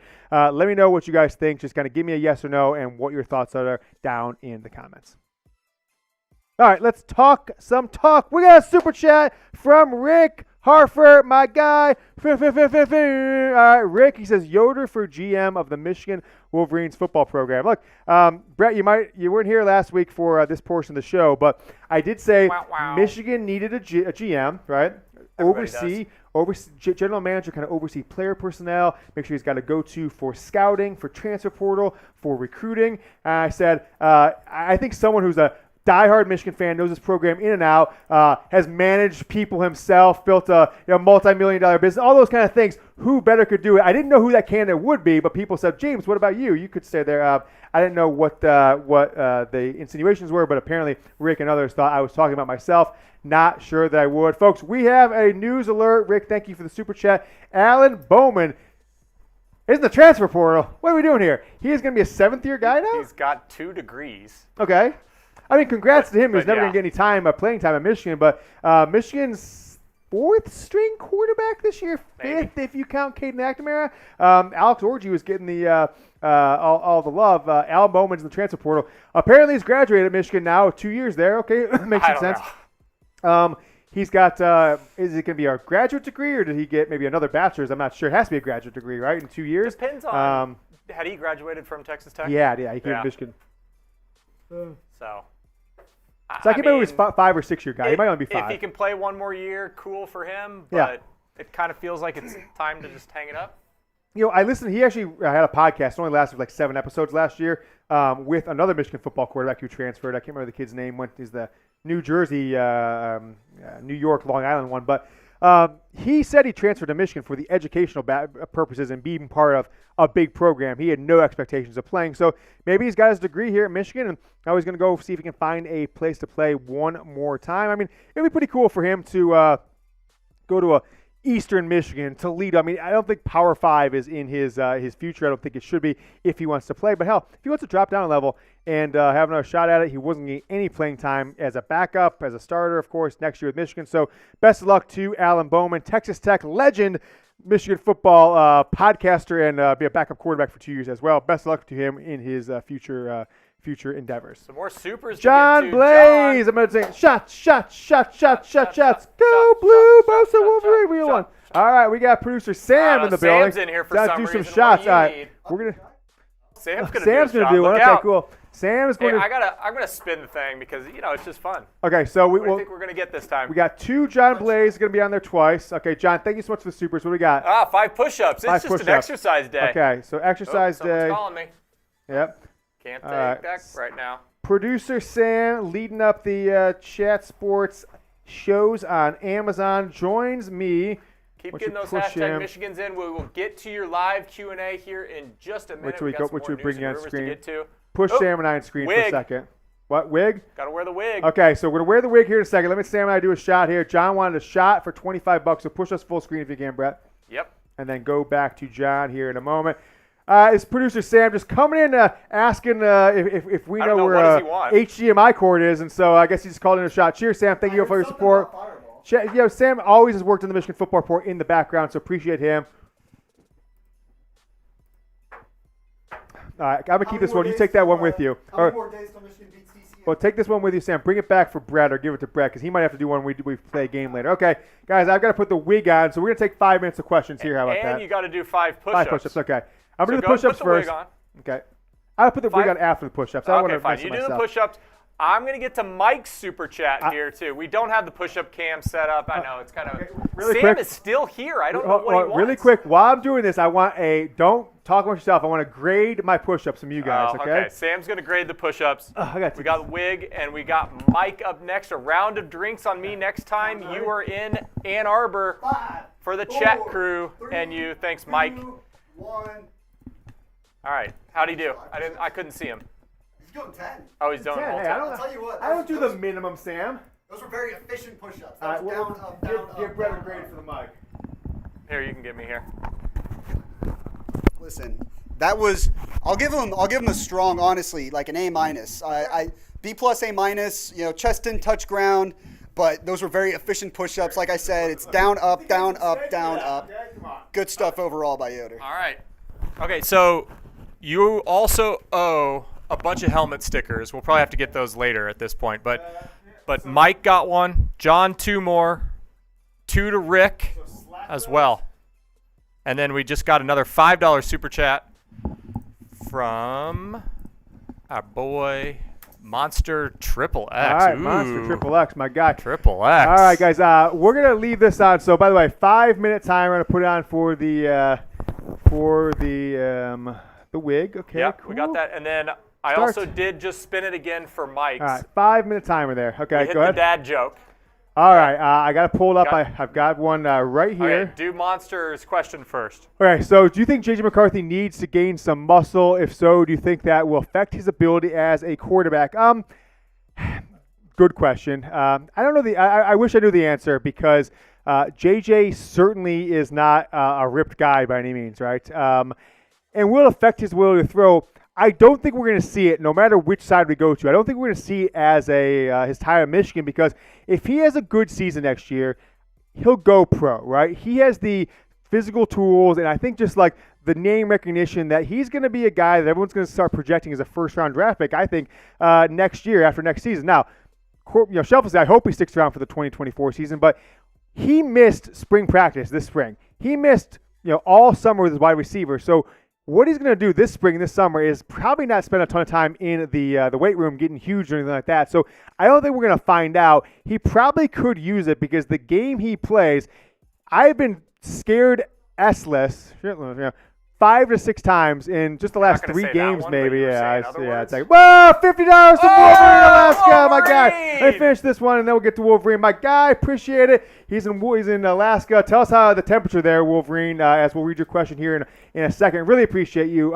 So Monster XXX. So he's got to I think one of the things that JJ, we saw this question pop up earlier. We're going to talk about it in the show a little later. Is JJ McCarthy's missing spring practice? No, actually, I think we already answered this question earlier in the week. But missing spring practice, splitting times with Cade all fall. did that really hurt Michigan's ability to have a great passing game this year? It's a reasonable thought. So I don't think JG's going to spend a ton of time getting huge, but he goes downfield and blocks guys and gets knocked on his butt. And then, I mean, look at the Ohio State game. One of my favorite plays, and I don't know if you ever use this on YouTube TV. I never do it like for normal games, but they've got this really cool feature. It's like skip to the next best play, and I'll just pop to the next play, and it says like McCarthy, 19-yard run or something like that. I'm like, boop, that's the play I want. And there's a couple plays where he just lowered a shoulder. One in particular, he took on 3 Ohio State defenders, knocked 2 of them down, and didn't get tackled. Was standing up out of bounds, kind of shrugged him off. Then he threw his body into a Ohio State defender to get in the end zone on 3rd down. So he plays like he needs a little extra body mass, but if he does, I think we'll see it between like his 1st and 2nd year in the NFL, unless he sticks around at Michigan for like a 4th year. Then he'll have, after the 23 season, maybe they'll time to put on some weight, do some push-ups on YouTube Live, something like that. Thank you so much, question, for $5 super chat from Monster XXX. All right, get Wolverine, that video Alaska, out. Get that video 50. out. I gotta make him. Is that the menu? Okay, That's the video one. Okay, Okay, so it's on the screen. It says a little late due to a busy clinic, but found a time for you. As for cheering for individuals, thank you so much. I mean, hey, I know you've got patience, Wolverine, Alaska. Always put them first, but we're glad to have you, right? By the way, Wolverine, Alaska, you are a little late to the party, but remember, you're one of our big guys here, right? On there? You're on there? Okay, all over this one. New helmet. You didn't see this. From last week, I got Wolverine Alaska 1 and 2 and 3. So I got you 3 times on the helmet already. And we're going to add 5 more on this bad boy, Wolverine Alaska. So, Brett, if you can, start documenting. We have John Blaze 2 at least, Wolverine Alaska 5. If you can, like, type into me or something like that. No, we're just going to wait until later and we'll grab the list. All right. Well, grab the list. That's fine enough, too. It's called efficiency, James. So, $50 super chat. Tweet out a thanks video. So, I'm going to do it with a minute left. I'm going to do it with the wig. Yeah, do it. All right. You can see this on Yoder on Twitter. Here. Thanks for that alert for Alan Bowman in the transfer portal. All right, Yoder. All right, we are live on YouTube now. We just got a $50 super chat from my guy, Wolverine Alaska. Hell, why am I wearing this wig? Well, I had to wear a wig as part of the show. People are super chatting like crazy. Want to give a thank you to Wolverine Alaska. Has been one of our biggest supporters of the show. Just dropped a 50 burger in super chat. So because of that, making him this thank you video. Thank you so much to Wolverine Alaska. Have an amazing holiday season. Really appreciate you supporting the show. Go Blue. All right. One-up time! Whoa, what do we got here? Shots from who? John Blaze, 55. Got to get a video for John Blaze Wolverine. Oh, it's all about one-and-up at each other, isn't it, John? Hold on. I got to tweet this one out. John Blaze, my guy. Just Wolverine Lots Alaska. Of my guys. Should we get Marshall in here? Lots of my guys today. I can't remember if Wolverine Alaska has Twitter or not. Wolverine Alaska, if you got a Twitter account, remind me. I typed in Alaska as in my chats. I can't remember your Twitter name. I want to tag you, but if not, I don't see it off the top of my head. So I'm just going to tweet it, and I'll tag you if you put it in there. You do that. We'll get to John here in just a second, but Mark's got a funny comment. The wig's going off. Timer's up. Mark's got a funny comment I do want to address. What will Yoder do if Michigan beats Ohio State for the Natty? Well, what are you and Jack doing? We can't talk about it on air. Fentanyl?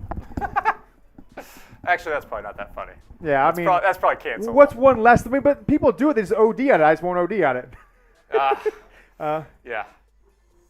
Rob J says you will drink yourself to death.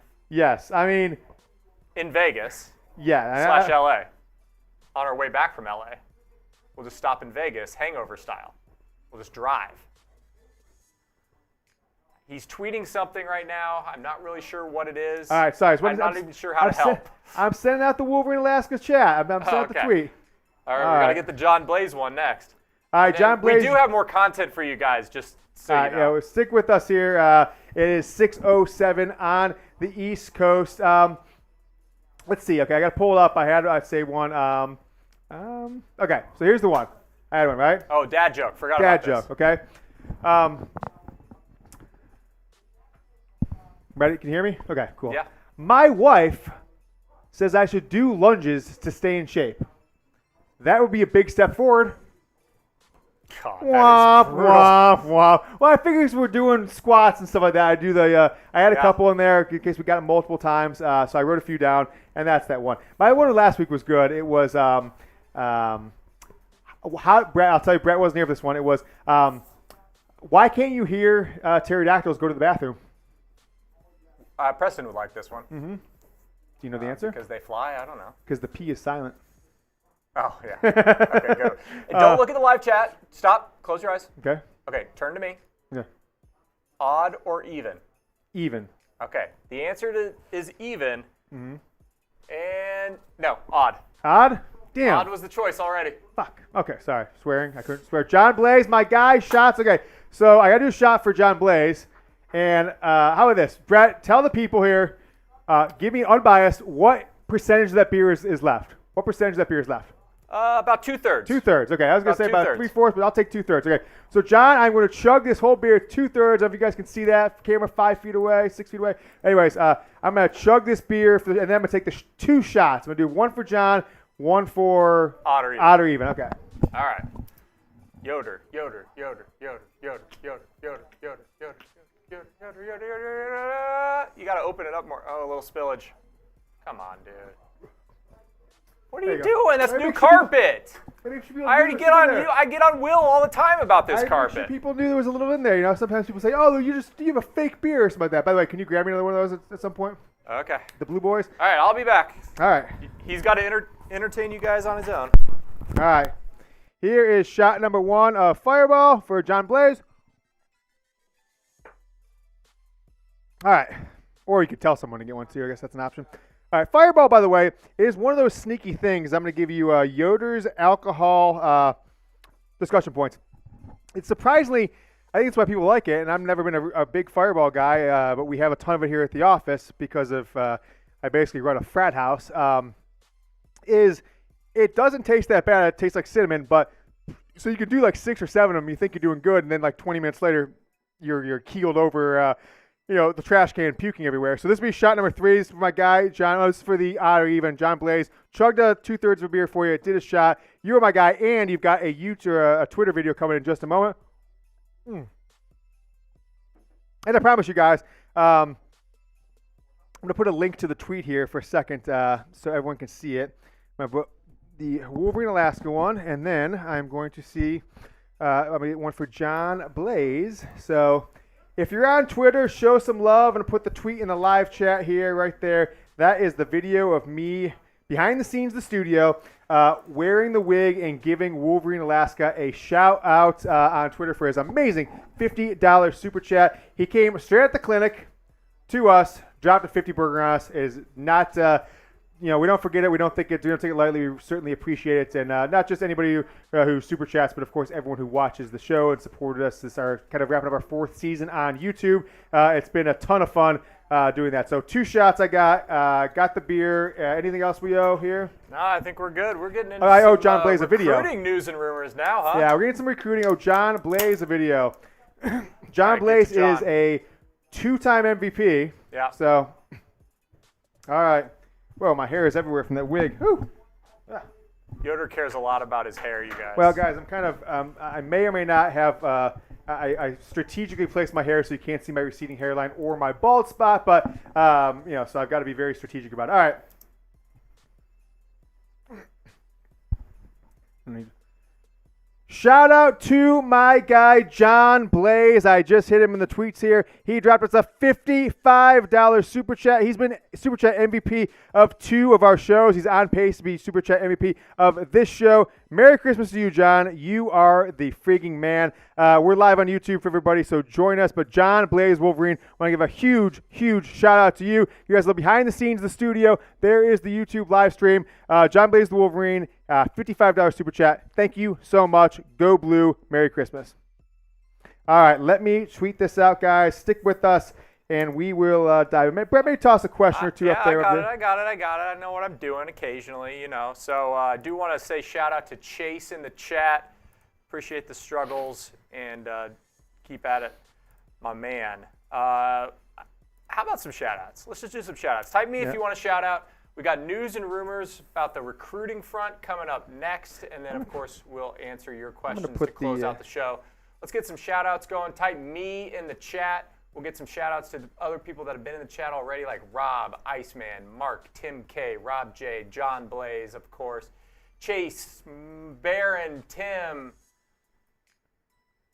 Mark Majowski, Rick, G Money, Bohanna, Frisbee Freejo? Freeju. I don't know if I could say that. You guys and your names, it's hard to read sometimes. Tim, Wolverine, Alaska, of course. Duncan, Barron.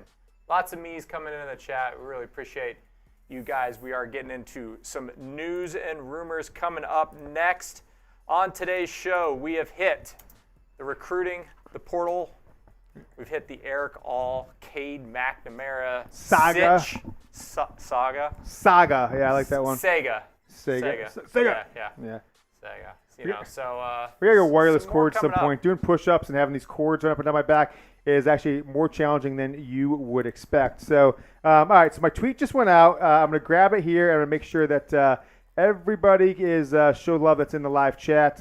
Thank you so much to Wolverine, Alaska. You are the man. Shout out to oh my gosh, I'm so dumb. What'd you do? I tweeted it out. I didn't include the video. Okay. Give me a second. Sorry about that. Brett, you are on. Thread it. Well, okay. I deleted the tweet. Or copy paste. I did, yeah, copy paste. Yep. Right. Okay, John, I apologize. Give me 1 second here, and I will tweet that out. Thank you so much, everyone. It's a disaster when you ask him to do stuff other than talk at a I've camera. had 5 drinks now, I think. So, am I getting a little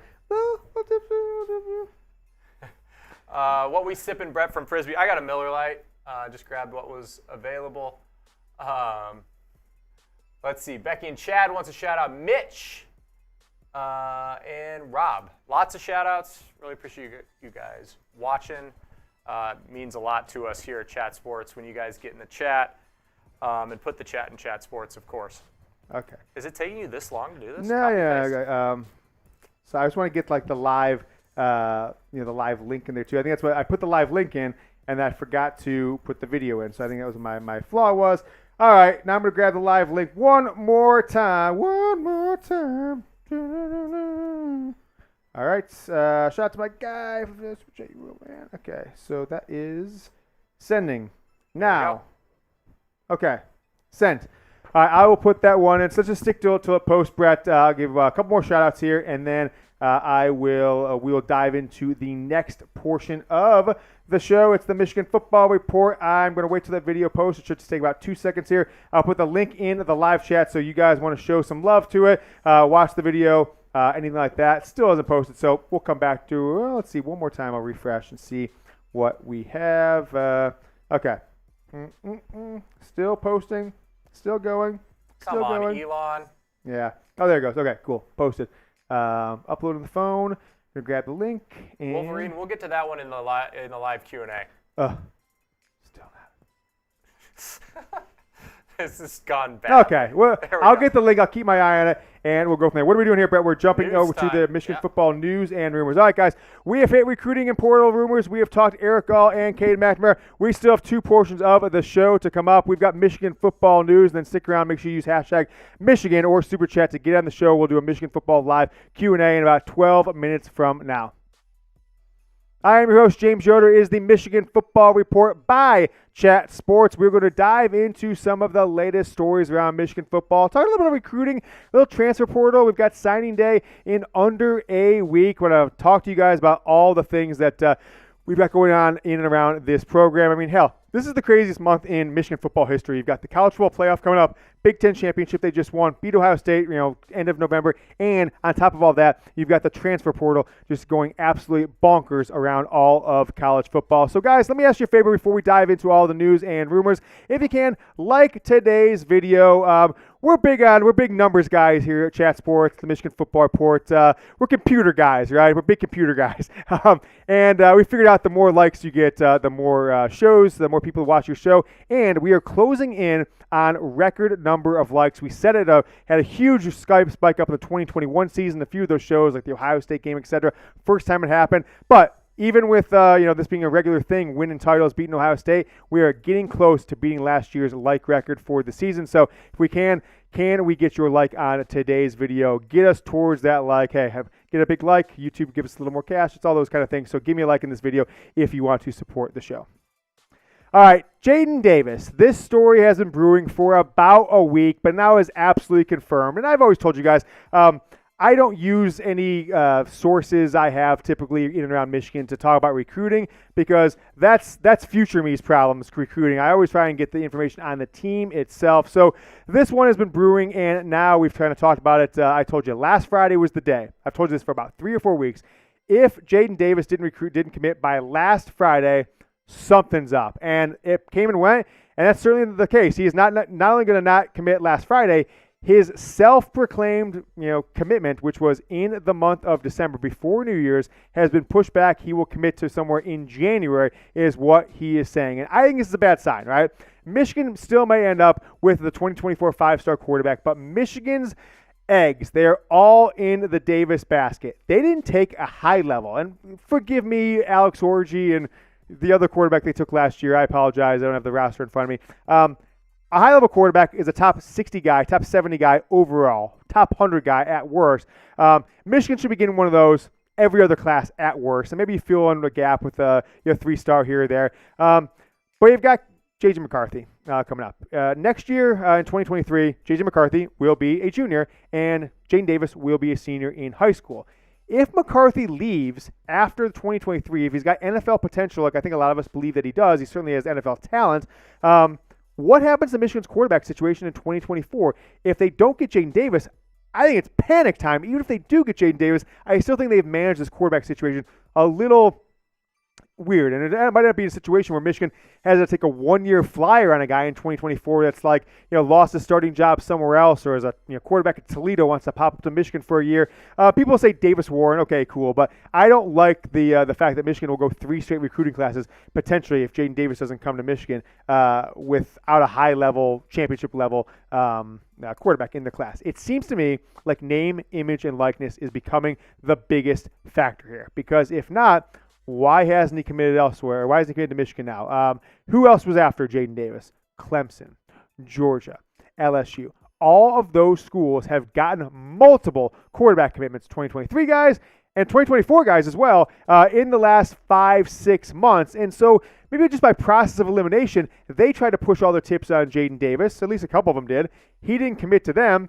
They got the vibe he was going to Michigan, so they moved on to other prospects. So now what is he waiting for?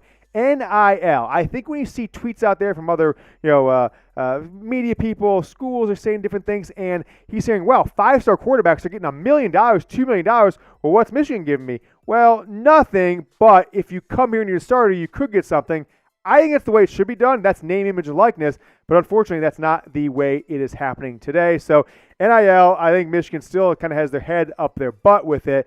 And if it's the biggest factor here with Jadyn Davis, there's a chance he might end up with Michigan, which seems like a crazy scenario to happen. But we'll see what happens. I ask you guys the question, will Michigan land Jadyn Davis? I just want you to comment one of 2 words, yes or no.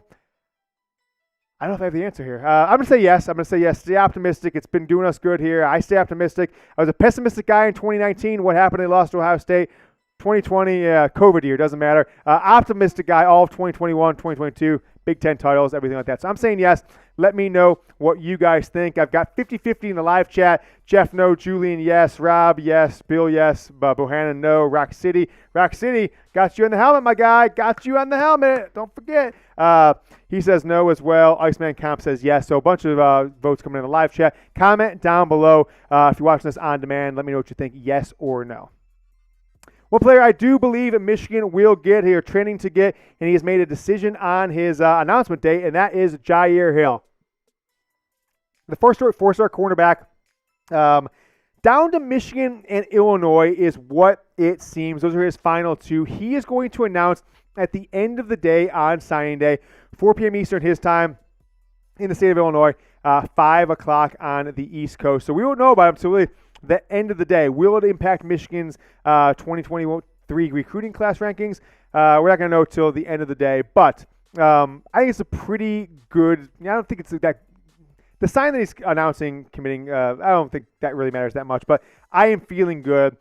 Every rumor out there, et cetera, says that he's going towards Michigan, and it was a Michigan-Illinois battle. Well, guess what? The defensive coordinator that he was really attracted to at Illinois is now the head coach at Purdue. So unless Purdue makes a last-minute jump at him with 6 days from now, 5 or 6 days from now, and gets him to come to their school, I think he is Michigan's for the taking and is absolutely a position of need. I think he can make a big impact on the field as early as next year. So keep an eye out for that one. The number 194 player overall in the country, Jyaire Hill, making a decision 5 o'clock next week.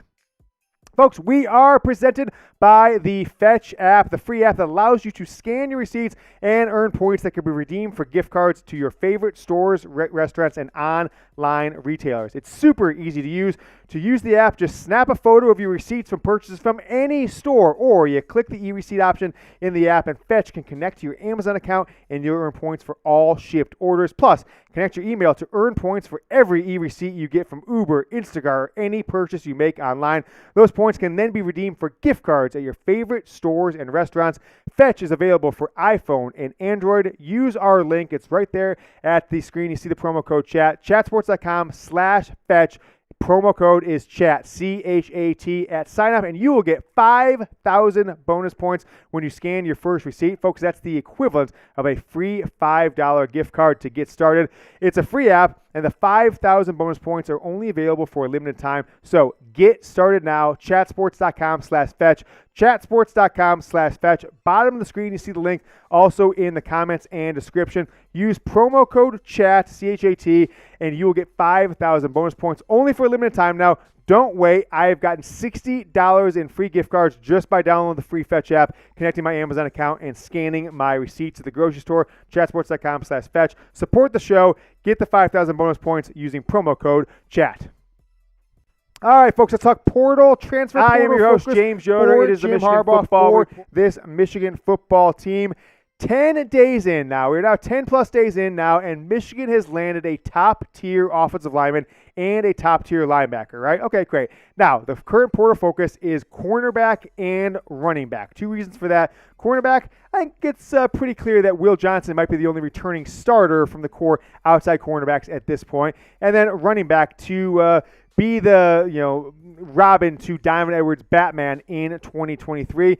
The other position that Michigan's going after is 1-year depth at quarterback and tight end. What does 1-year depth mean? It's a guy who's played 3, 4, 5 potential years because of COVID year somewhere else and is looking for a shot but doesn't expect to be the starter, right? Michigan is well positioned with Colson Loveland and J.J. McCarthy as starters. Now, my assumption, though, by stating cornerback is the biggest position of need right now, one of them that Michigan's focused on, is because the general thought right now is that DJ Turner thinks he has an NFL future, and Gemon Green is going to strike while the iron's hot with the kind of big-time resurgence season he has this year. Last year in 2021, he was a starter early, lost his starting job to DJ Turner right in the middle of the season, and now Green is at a hell of a turnaround season. He spent 5 years at Michigan. Could he jump to the NFL draft, put the things on film he did this year, and get drafted in the 5th round, 4th round? It's possible. I'm not saying he will. He could be a victim of being undrafted, but nevertheless, I don't think his stock's going to get any higher. So the expectation of me is that at least one of Turner and Green will leave,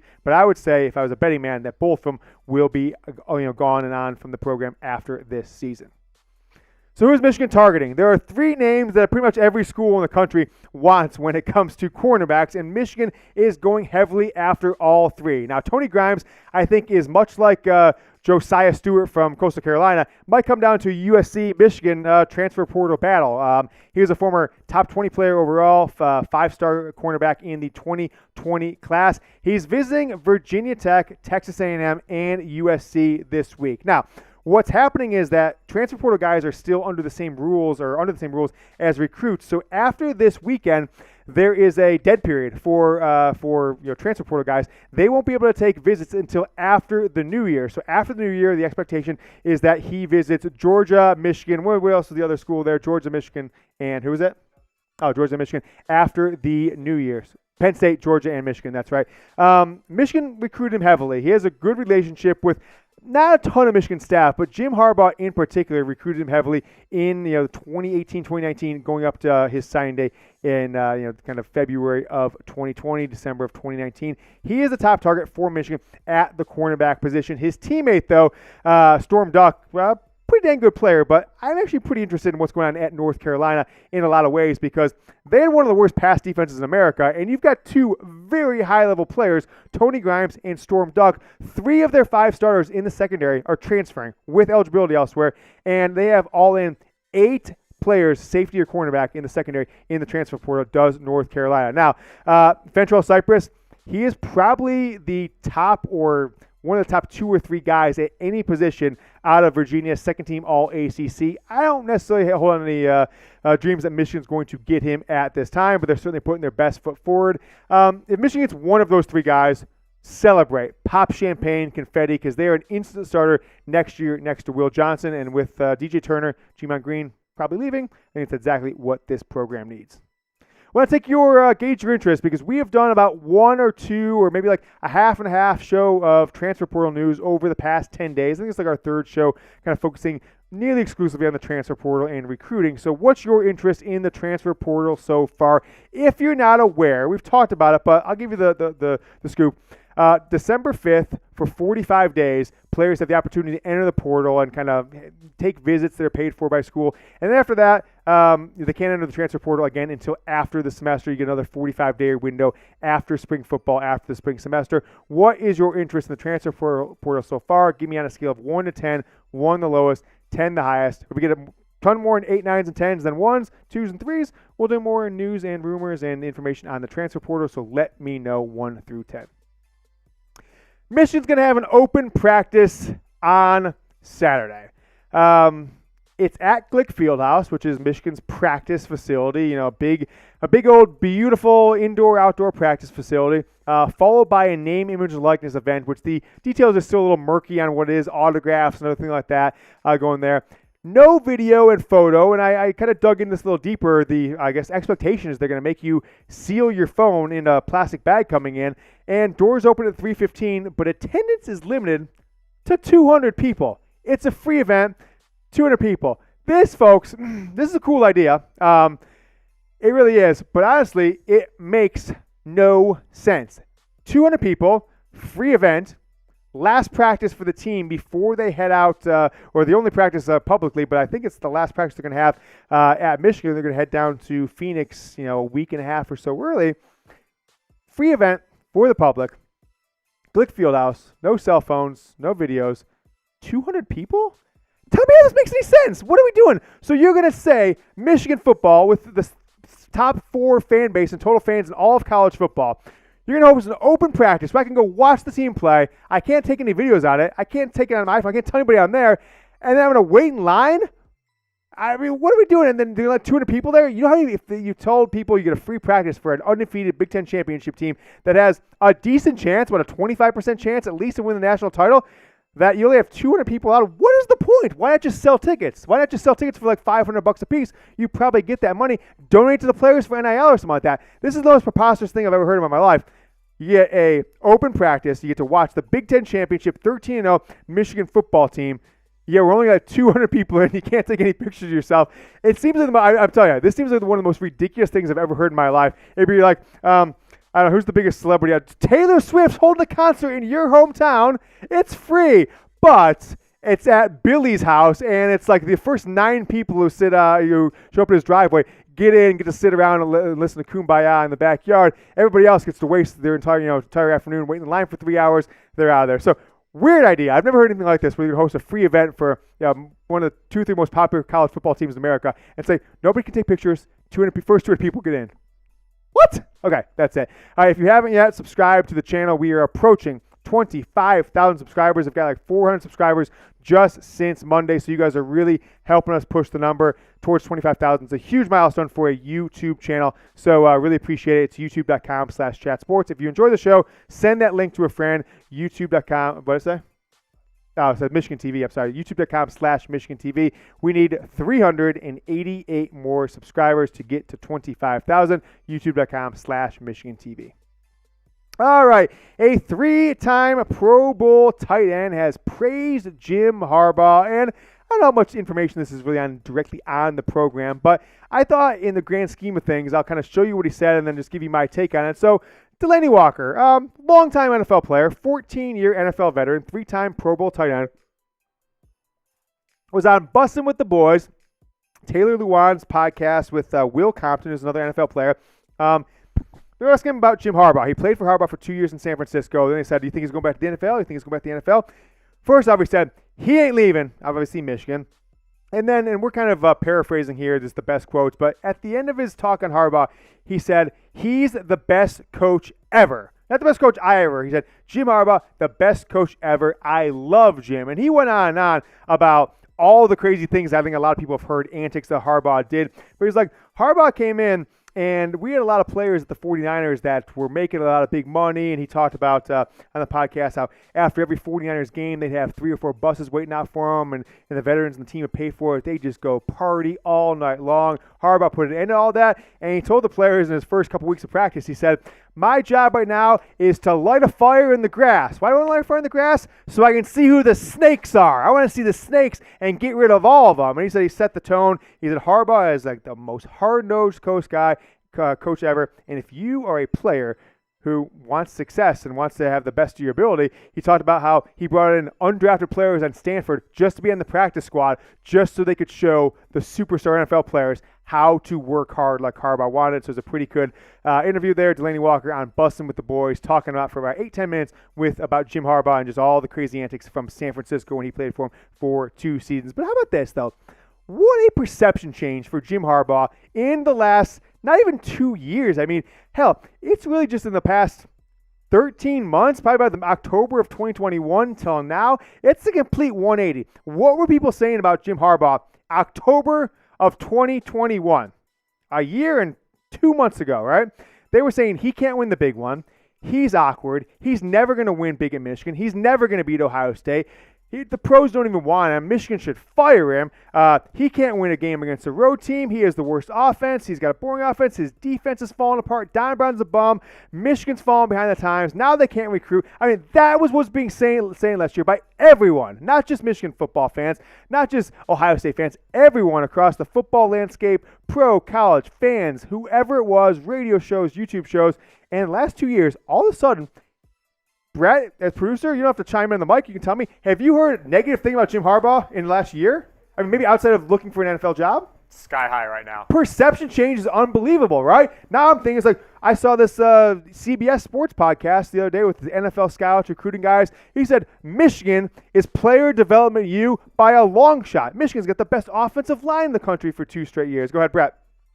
Well, 2 years ago, right? Yep. You said Don Brown. He got rid of everybody. Yep. Remember, the coaching staff changes from 20 to 21. Yep. It's like, what is he doing? He's got all these young guys. Yep. Great hires. All around. Yeah, great hires. I mean, he took a coaching staff, and I have to look back at the numbers, where I think your average age in the 2020 and 2019 season was something like 49.5 years old. He had a 66-year-old defensive coordinator, all that different stuff. And then remember, he hired a bunch of 29 to 36-year-olds after the 2020 season, and one of them is now a defensive coordinator in the NFL, and Sherrone Moore is a hot coaching candidate, and Mike Hart's proven to be great. Josh Geddes, thankfully, moved on. And who came in? Matt Weiss. I mean, that is what Brett said there is exactly it. And it's one of the great perception changes, I think, in sports history, where you go from this guy's quirky, this guy is so awkward, he's past his prime, he's never going to get done, to now it's just all-out praise. Michigan's the best program other than Georgia over the last 2 years. All this different stuff. Everyone's loving him. Tons of credit to Jim Harbaugh. There was well documented. He said, I'm betting on myself by taking this pay cut, and boy, has it paid off for him. He's gotten $2.5 million just since Thanksgiving in bonuses this year. $10 million is what he made in the 2022 season, and he can still make another $1 million by beating either Georgia or Ohio State in the national championship game. What a turnaround, 180-degree perception, one of the great reputational changes in modern celebrity history. Jim Harbaugh, congrats to you for the last 2 years. If you love Jim Harbaugh, comment me. Let me know. Show some love. I'm going to tweet this video at Tim. I'm going to say, Jim, check out how much love you're getting from other people. So go ahead and comment me or live chat me if you're watching on our Thursday live show. I'm going to type it because I remember back. I fired Harbaugh in my mind after the Indiana game in 2020. I said, thank you, Jim Harbaugh. Thank you for turning Michigan around. Thank you for taking over for Brady Hoke. Thank you for doing this, that, and the other. But now is the time for you to go, and boy, was I wrong. So comment me if you love Jim Harbaugh. All right, guys, Wednesday we will be live. Time to be determined. I'm kind of leaning towards later in the day since Jyaire Hill will announce at 5 o'clock Eastern. That's 4 o'clock Central. I'll put it out in the next few days. I'll put it on the channel here, and then I will tweet it out as well. Live Wednesday. We've been doing Thursday for the last few weeks. We're going to switch to Wednesday next week because of signing day. So make sure you mark your calendars. Keep up with us. Join us live for our next show on signing day. All right, we are finally getting around to it. We've been live for 98 minutes. We're going to do about 10, 12 minutes of live chats. So if you guys want, use to get on the show, use hashtag Michigan to super chat to get a live or super chat to get a live question answered. Do we have the updated fetch rankings? They've been saying in my ear, go to the fetch rankings because I want to see where we're at. Come on. Did you do me right? Did you do me right? You can't say that. Did you do me right? Oh, yeah, that's true. That's a bonk to me. So if you guys were there 20, 30 minutes ago, we had the fetch rankings. Oh, my gosh. We're one back of Bears now. So that means like 12 of you guys downloaded the Fetch app. Please, let's get up. I cannot leave the office tonight. We're only three back from number 2. All right, yeah. So you're a good spot. 5 of you guys, please go to chatsports.com/fetch. Support our sponsor. The Fetch app, it's free for iPhone, free for Android. You use promo code CHAT, you get 5,000 bonus points when you scan your first receipt. That's equivalent to a $5 gift card. You can then redeem points for a gift card. Get points for every receipt you scan, physical receipts or Amazon, anything emailed to you like Instacart, Uber, etc. It's the Fetch app, chatsports.com/fetch. 5 of you guys can do it right now. Let me take a quick glass of water here. And since it's 5:40 Central, 6:40 Eastern, I'm going to crack open another beer here on the show. So cheers to you for watching. Should do a few shots before we jump into it. So you guys have seen where we're at, recruiting and portal news, Erick All, Cade McNamara, Michigan football news, and then we're about to dive into the Michigan football report, the MFR Q&A. So let me dive back into the live chat. I got you here. Yeah. We will get to Wolverine Alaska's latest $10, which of course gets him yet another helmet sticker. I think he's got 6 now for the show. Yeah. Oh, wow, okay. No, yeah, that's right. Yeah, 50 burger earlier. John's got like 10. Yeah, John Blaze, my guy, my dude. That reminds me, I'm going to put that tweet in the live chat so everyone can engage with it, see it if they don't. It is at James Yoder if you guys want to give me a follow on Twitter, et cetera, et cetera. How about this? It's 6:40 Eastern. Anybody who follows me or retweets the tweet I'm putting in the live chat from now until 7 Eastern, so 19 minutes from now, I will follow back on Twitter. Man, I'm looking at this video. My hair is everywhere. Doing push-ups, doing squats. Got a wig on. I am just all over the place. So if you guys want, give me what up, James, from Brent and Joe. So let me give some shout-outs here. So if you want to shout out, type me, anything Bosa for my guy, Brent Jones. Mark Majkowski, long-time viewer, my guy. He says, Miami bucking to displace Tam. So Miami is looking to displace Texas A&M. I think he's saying as like the NIL, get the bag university because they're just paying everybody right now. Exactly. I mean, they paid the kid from Kansas State, the basketball player, $800,000 last year. Is he playing good this year? Averaging like 10 points. I mean. Jared says me. Rob J says F Ohio and its fans. One of the great ones. Becky and Chad. Brett, you don't believe. Couple, Becky and Chad. They're both diehards, right? So they're going out together. They've supported the show for a number of years. I don't know if I assume they watch together, but right now? I asked a couple shows ago. I said, "Who's the fan? Is it Becky or Chad?" They said both. John Blaze, Wolverine, 40 spot. Oh! What's the 40 bug? What's the 40 burger again? I can't remember. The wig? Yeah, that's the wig again. The wig. I think you got to wear the wig through the segment. I got to wig the segment. Yeah, I'm going to put it on there. All right, gosh. John Blaze. Okay, we'll do a shot for you, too. Brett, do you have a shot glass? Yeah, I got it. Here you go. I'll do it. Here, hold on. Let me change the graphics. John is just, he's the man. John is the man. All right. Oh, someone else. Mike's back. All right, I'm going to okay. All right, pour it up. We got some nice Hawaiian shot glasses. They were sent to us by a fan of the Cowboys Report at Chat Sports. One of Tom's fans is Hawaiian. I put this one. So, cheers. John, thank you. Oh, my gosh. Mike with another $10. We're going to put Mike and Wolverines inside the mailbag coming up right here. Of course, we'll put John's up on screen at that time, too, and you can explain why you have the wig on during your Manscaped read. Yeah. Oh, gosh. Okay, so let me see. I can't see this thing. I put on backwards. Okay, cool. I don't know if I can do It's pretty good. It looks like Chinsk. I think I look like Quinn Ewers' weird uncle. Yeah, a little bit. The thing about Ewers is Ewers needs to earn his mullet. This is a side note because obviously this is the Texas football report. Okay, so let me. I got doing the thing. I gotta adjust my cords here. I got cords going everywhere now. Okay, so John Blaze Wolverine, my guy. Thank you so much. You are the Super Chat MVP of the day of the year. We're going to, as soon as the show's over, I'll do this. I'll put the stickers on, and I'll put them across. John Blaze can get all these. We owe Wolverine, Alaska. We got the other names here. Who was the Mike Layton as well. We're going to put Mike, you're going to get on there as well. I don't want to take everybody's time up because we got about 10 or so to put on. So as soon as the show's over, do it. I'll tweet out a video later tonight of all the stickers and give shout-outs there as well. And everybody on both these, let me just take a minute, Brett, as well, to give some shout-outs to some folks in the last shows. Rick Harford, thank you. I saw Rick in there today. Wolverine, Alaska, John Blaze, of course. Mr. Bojangles, 870, Blue Wolverine. Haven't seen him today. Dan Ferrer, I saw him today. He's got a number of them on here. My guy, Shane Johnson. Rock City. Who else I missed? Josh Sherwood, of course. Stephen Mers, my main man. Jeremy Clore. Wolverine Alaska, and his daughter, Leanne, by the way. His daughter gave one too, Brett. Cool Moti. I haven't seen him today, but he is crushing it. So there's a bunch of people who have multiple helmet stickers there. And then today, John Blaze, Wolverine Alaska, and Mike Layton and a few others. We're just going to litter this bad boy up. Keep Super Chat, $10, hard hat mentality at this program, at this show. So we are going to dive into all things Michigan football. I'd say, let me get the product here. We've got a little read here coming up. I got to make sure I'm prepared. All right. It is the Michigan Football Report, folks. We are going to get into your questions, so make sure you're using hashtag Michigan, and we've got a few Super Chats we're going to dive into as well. All coming up right now. The Michigan Football Report is presented by Manscaped. They make a great stocking stuffer for the guys in your life.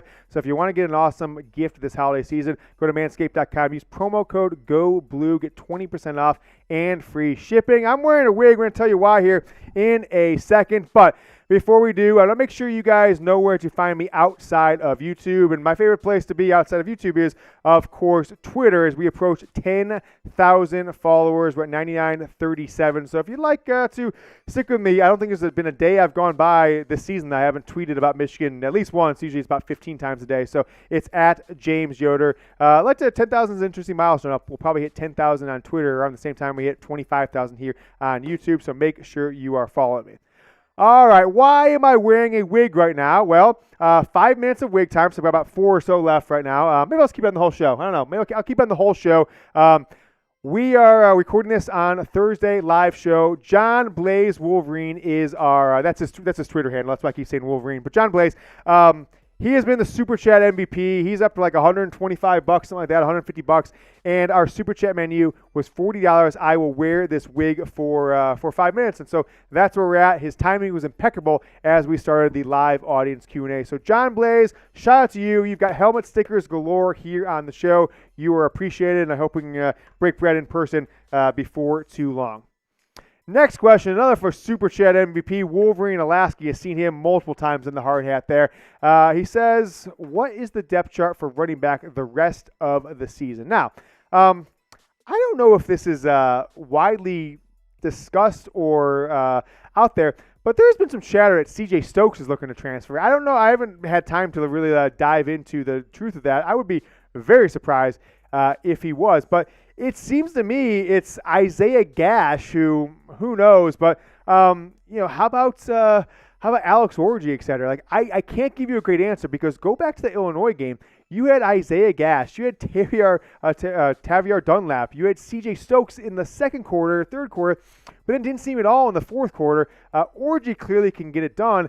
I don't think Michigan has a great solution. As I'm forgetting the player, Jalen Harrell, is that who threw the jump pass?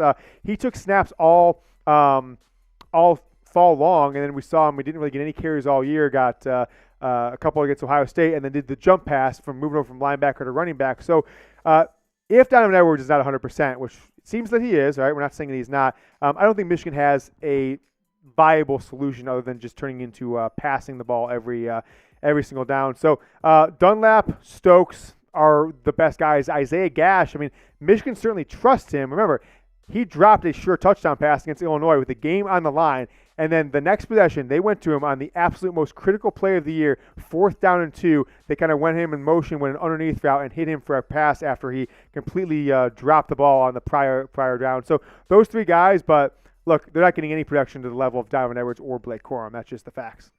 Mike Layton also had a super chat here on the show. I'm going to read it over here because I feel like I'm blind. He says, Roman Wilson is the best number 3 wide receiver in the nation. Your thoughts? Little Mike Sainristil was a beast on offense and a beast on nickel. Your thoughts? So let me start with Sainristil first. He scored he scored touchdowns last year. I was going to say scored touchdowns against Ohio State. He did not. He caught passes last year against Ohio State, okay? Mike Sainristil was in Michigan's starting rotation at wide receiver in the 2021 Big Ten championship season. When I first heard coming out of bowl season into spring football, he's switching to defense, I'm like, yeah, okay, I'm sure he's going to take a few reps there because somebody's hurt or something like that. But what player 4 years into his college football career who's been a starter at another position switches and is Michigan's second, third best player on defense? I mean, his play against Kate Stover in the end zone, when Ohio State was down 11, trying to come back, forced them to kick a field goal. That's probably the play of the game, right, amongst many. And so I think I'm glad to see him coming back. He has an opportunity with big-time plays. I mean, remember Nebraska? That guy tried to hurdle him, and Mike Sainristil helmeted him in the crotch. He's just making plays all over the ball, and I've never seen a guy switch positions 3 years into his career, switch side of the ball, and be that impactful. For me, I think he's my defensive MVP of this season. Now, on the other side, Roman Wilson, way too inconsistent. Had a game against Hawaii, had some things going on early on in the season, but way too inconsistent for Roman Wilson. So very good number 3 receiver, but with Ronnie Bell moving on after this year, Cornelius Johnson, there's still some questions on who's coming back, who's not. Michigan needs him to be a better than number 3 receiver. Now, if any of these freshmen develop or Andrew Anthony into a good outside guy, I think Michigan will be best served keeping Roman Wilson in the slot for the rest of his career at Michigan. So that's my thoughts, Roman Wilson and Mike Sainristil. All right, let's get some shout-outs here. Where are you watching from? If you're going to watch this on the on demand, we're going to put this up on the weekend, this live Michigan football Q&A. Comment down below. I'll give a shout-out to the next 30 seconds in the live chat. Let me know where you're watching from. See if we've got anybody. A couple weeks ago, Brett, we had 3 people watching from the same city in South Carolina. Might have been a bit, but nevertheless, I thought that was pretty wild. So let me know where you are watching from. I will give a few shout-outs. Bohannon 94 from Columbus, Ohio. Stratford from John Blaze, the Super Jet MVP. Blue Wolverine with Virginia. Grand Rapids from Cody Cole. Parker says Jackson, Michigan. And Catherine Jones says YouTube, Ohio. I didn't know YouTube had a city in Ohio. That's pretty cool. Chi-Town from Mark Majkowski. And Adam Harwell says Boyne City, Michigan. Wyoming, Michigan from Tim Baker. And Rick Harford and Lee from Aurora. And Rick from LaPorte, Indiana. Thank you so much for everyone for watching. Now, today's show is presented by Manscaped. Folks, I have been using Manscaped for several years now. They are the best male grooming products in the game. And I'll tell you what, they make amazing holiday gifts, stocking stuffer gifts. They say 'tis the season for clean balls. La la la la la la la la. Our friends at Manscaped are helping you clear your driveway for safe travels this season, if you get what I mean. Not the driveway of your house, the driveway downtown. From stocking stuffers to white elephants, Manscaped's products are at the very top of every wish list. I want to show you a few products here. The Lawnmower 4.0, it is the best in the game. The Platinum package is amazing, folks. It comes with all kinds of things, and most importantly, this Ultra Smooth package. I'm going to tell you this, Brett, a little too much information here. There's a lady I know that got a hold of my Ultra Smooth package. It's got the little razors here so you can go tight skin. She said for her, best female razor she's ever used. That's no cap. That's no joke. Lawnmower 4.0. How about this bad boy? The Weed Whacker ear and nose trimmer. Awesome. Manscaped got the boxers. I love these things. They're so comfortable. And they give you the newspaper. So if you don't take the Lawnmower 4.0 in the shower, where, maybe a little easy to clean it up, you can just toss this on the bathroom floor, shave, and then clean it up, toss in the trash, toss in the toilet, wherever you want. Don't make a mess. Manscaped makes great stocking stuffer. So if you're looking to buy if you're going to a holiday party and it's a white elephant party, you got to give a gift. Give the gift of Manscaped, 20% off and free shipping. Promo code is GOBLUE, no spaces, GOBLUE, manscaped.com. Amazing men's grooming products. They make amazing stocking stuffers. Tell your friends, tell your family, or hell, go to manscaped.com, get 20% off and free shipping with promo code GOBLUE. Buy gifts for the guys, or hell, the ladies in your life. Get the ultra smooth package, manscaped.com, promo code GOBLUE. Bill Graves says, any news on uniforms for the TCU game other than Michigan's wearing the home uniforms because they are the higher seeded team?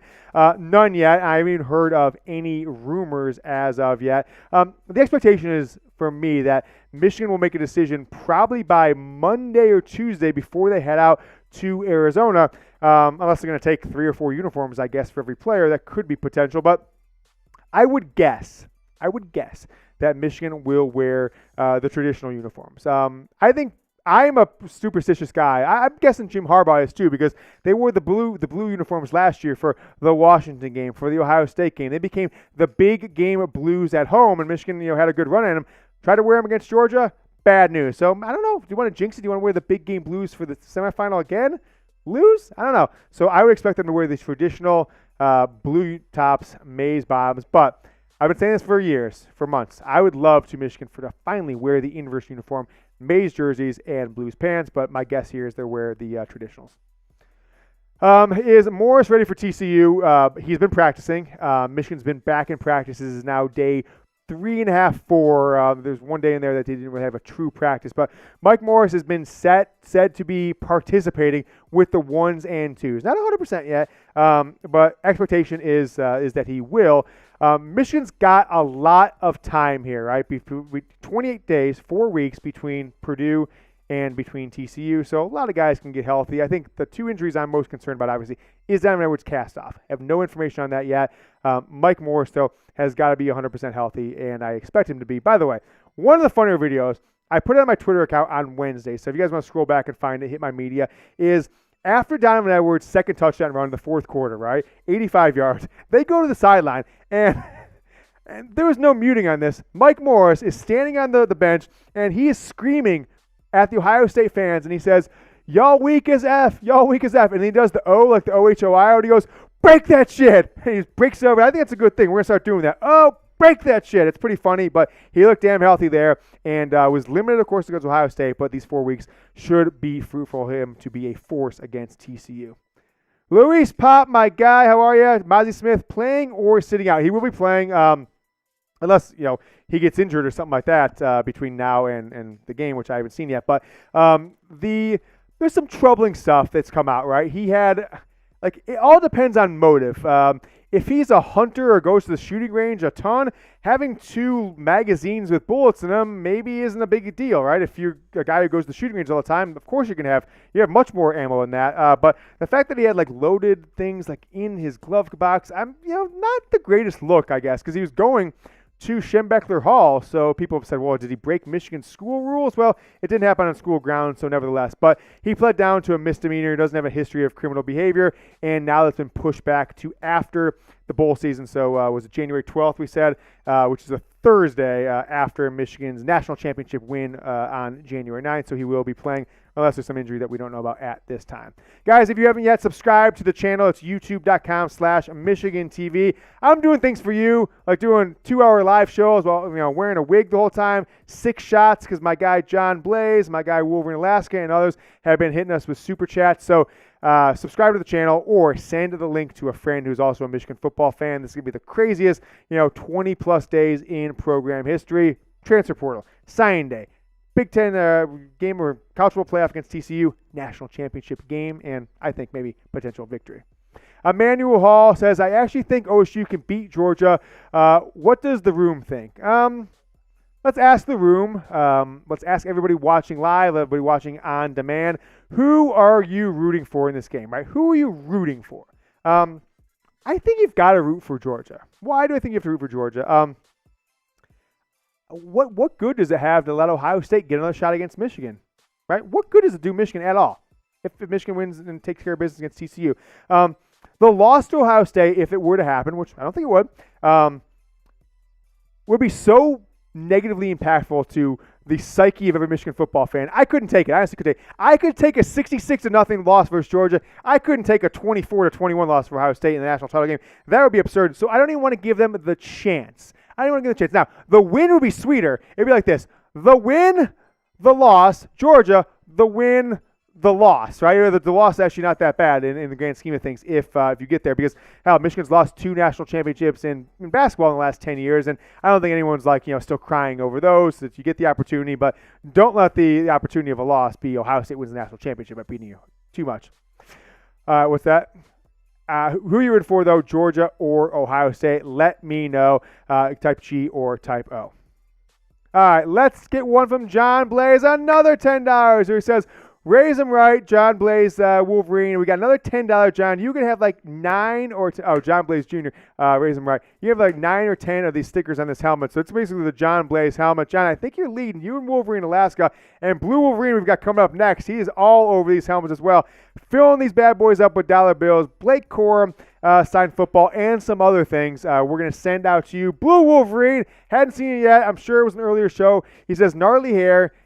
John Blaze super does $40. 5 minutes of the wig, but we're in the middle of a segment, so I got to wear it. Blue Wolverine, as promised, I haven't seen you on the show in the live supers yet. So you and Wolverine Alaska got the first supers on the new helmets. If you see there, can you see that? Blue, wrong way, right there. Blue Wolverine, you're on there. So we got another 2 coming for you. Blue Wolverine, really appreciate the support. You are the absolute man. Shane Johnson, King Yoder, comes to Miami and doesn't holler. I'll tell you what, Shane. I feel bad that we didn't get a chance to hang out. Was meeting a friend from high school who about to have his first kid in a month, and you always make promises that it's like you write checks that your ass can't cash. Meeting other people is my check that my ass can't cash, because it's like we get there, you got to take an Uber, and it's like, okay, let's go to the pool for a while. Well, now we got to go to dinner. It's already 5 o'clock. Let's go shower and get ready. And then we did this thing on Saturday. I was going to hit you on Saturday, but let me give you my Saturday. Went for brunch around 11 o'clock with the expectation is we come back to the hotel in an hour, go to the pool, etc. 11 a.m. Didn't get back to the hotel till 1 a.m. I was in the streets for, 14 hours? And that's kind of the day that we had. So really apologize, but we will make sure we happen, Shane, very soon. You got a helmet sticker as well coming up, Shane. Really appreciate it. So JH read me this super Brett. I've had too many shots. I can't read it. He's blind anyway, you guys. So is JH going to close strong as usual with the 23 class? Yep. Kill it in the portal, sniper style. Yep. And your thoughts on the Jadyn Davis commit? Will it happen? So it's certainly not going to happen this month. Jadyn Davis, so he's saying he's not going to commit this month as we expected. Past my personal Friday deadline that I was told by a source close to the program. So I would say 60% Michigan gets Jadyn Davis, but there's NAL is playing into this now for Davis. So we'll find out in another month. I would say Michigan's got to be the favorite still, but if someone comes in and says we're going to give you $1 million just to step on campus, that could be tough money to pass up for anybody, let alone a 5-star quarterback, no matter what you think your NFL potential is. Now, the other question here on the show is, if I were to say what we'll be more happy about a month from now, 2 months ago, the recruiting class or the transfer portal, I'm going to go with the transfer portal. I think Michigan's going to get 3. They've already got 2, at least 2 or 3 more probably, impactful players, starters or high-impact backups. We saw what happened last year. Iabioki, late addition, but how about Olu Oluwatimi? 2 awards, won the Remington, won the was the Outland, whatever the other one he wore was the interior offensive lineman. And he turned Michigan into kind of his offensive line. Go back and watch those Diamond Edwards touchdown runs. Just poetry of him and Zach Zinter, that they can block 2, 3, and sometimes 4 guys, just the 2 of them, by working together. We'll both block this way, then we'll block this way. And then Diamond Edwards skirts through the hole, 75 yards, 85 yards. It's absolute poetry. I love what I saw. Thank you so much, Shane. Apologies again on Miami, but we'll make it happen before too long. Guys, I am on Twitter at James Yoder, approaching 10,000 followers. Give me a follow. And just, if you give me a tweet like, James, give me a follow. Sometimes you lose new followers in the fray. Just give me a tweet, James, get a follower. I will definitely give you a follow back. It's at James Yoder. We will be back after this cut. We're going to put this on the weekend. We'll be back Monday with another show for you. All right, let's jump into is this another 40 or is this the other one? John. Is this another 40? Yeah, I mean. Oh my gosh. Are you that blind now? I've had so much, Johnny. Yeah. I feel like we got to get him a bigger TV for our graphics. I got to take this off for a second. I wore it for more than 5, so. Right. Yeah, so you're probably good. Kind of depends on where John sits on this. But John, I put it on for 25, I think, for you. Even this one, I'm kind of like backing into it. That wig is damn hot. It is hot. Yeah. It is very hot. I'm sweating now because of that wig. So, John, here's what we'll do for you. Instead of that, I'm going to I will show your name. I'm going to put the helmet on. Yeah, there you go. Just wear the helmet. Here, put it around your neck. Yeah, there you go. And I like that. It's like the Marshall Green. There you go. Yeah, do the Marshall effect. All right, so John says shot. All right, cool. So here's what we'll do, John. I'm gonna do 2 for you. Brett's gonna take 1. I'm gonna take 1, and then I'm gonna do another beer chug because I feel like that wig is hot. I went for 20 minutes. Oh, you gotta hydrate, huh? Yeah, I'm gonna chug a beer. Yeah. And then that's it. We finally got through all the content. I mean, you guys distract us a lot. Yeah. Okay. Yoder gets distracted on his own. Cheers, of course, cheers to John Blaze. Shot 7. Oh, that one hits. Okay. John, this beer is for you. Brett, give me a status check. All right, let's see what it is. Ooh, this one's pretty full. I think it's 90%. This is probably at least 3/4, if not closer to 90%. I was going to say like 85, 90%. It's almost completely full. John Blaze, this is for you. I'll take this off for a second so I can get my hair back. All right, guys, that's all we got planned for today. But we will stay live as long as the supers come in. We call it shot clock.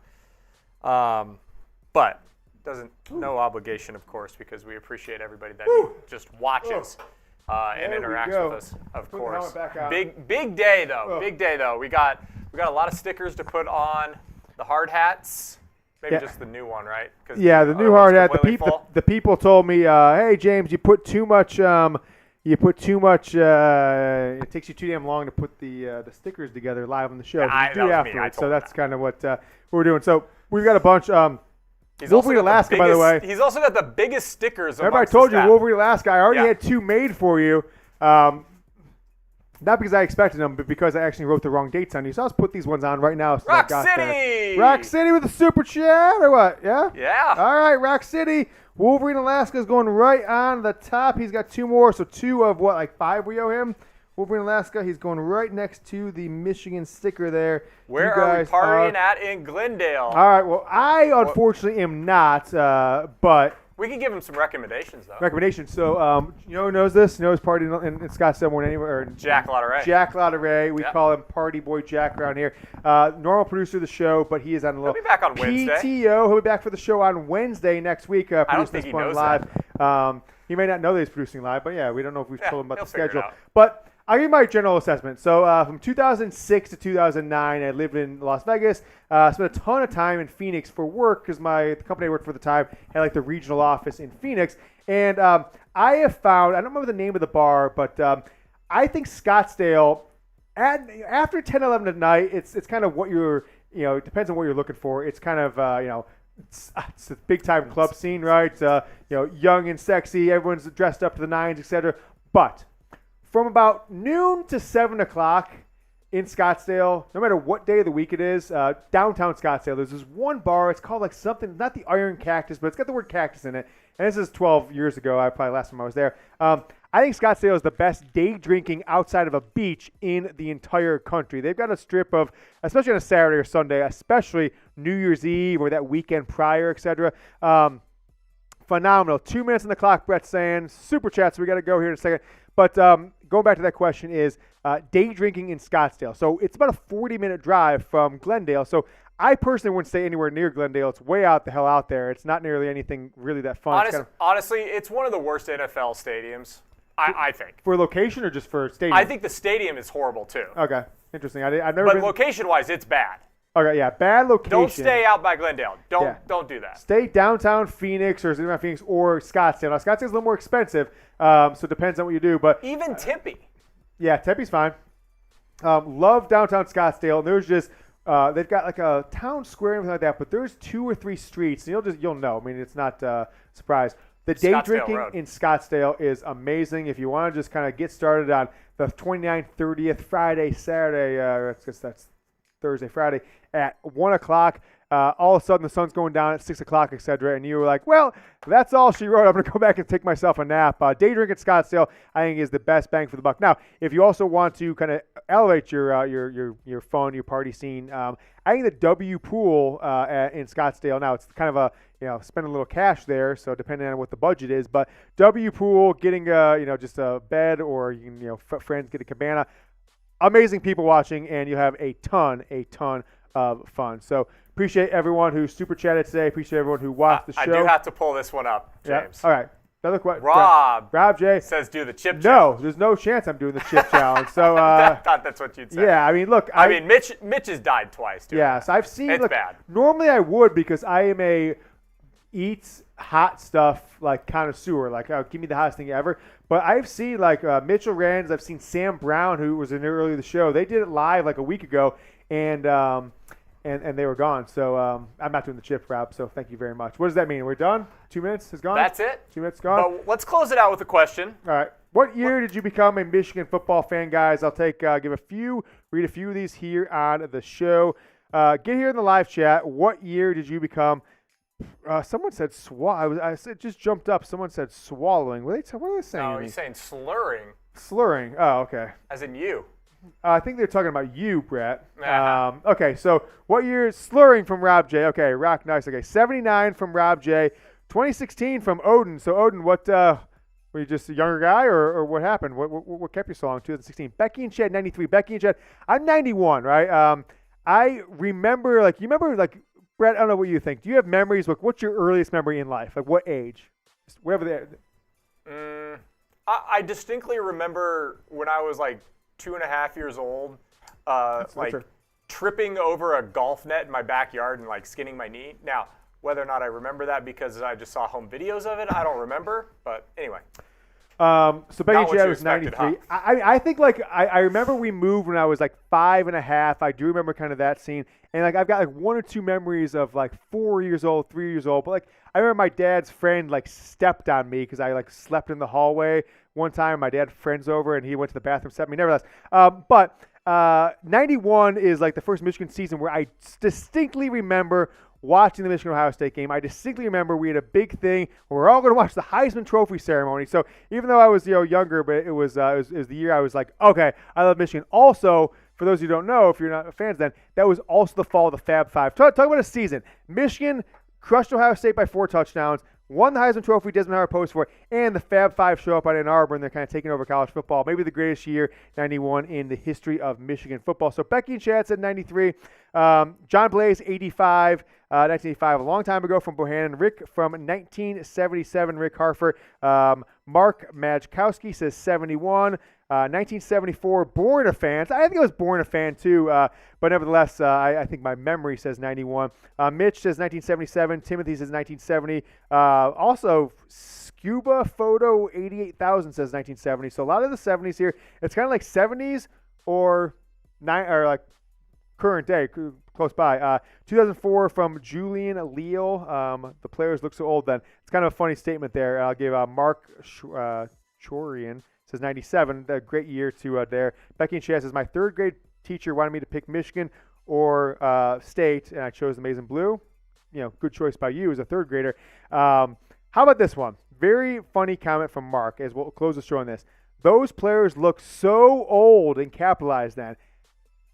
Ever look at pictures of NFL players, college players from the 70s or 80s or hell, the early 90s? You'll have a picture the the yearbook or just the program of 1991, 1986, 1974 Michigan football, and you're this was the offensive lineman. He looks like a 45-year-old insurance salesman. That ever happened to you? Look at those. Well, I'd say it's more because they were juniors and seniors only playing.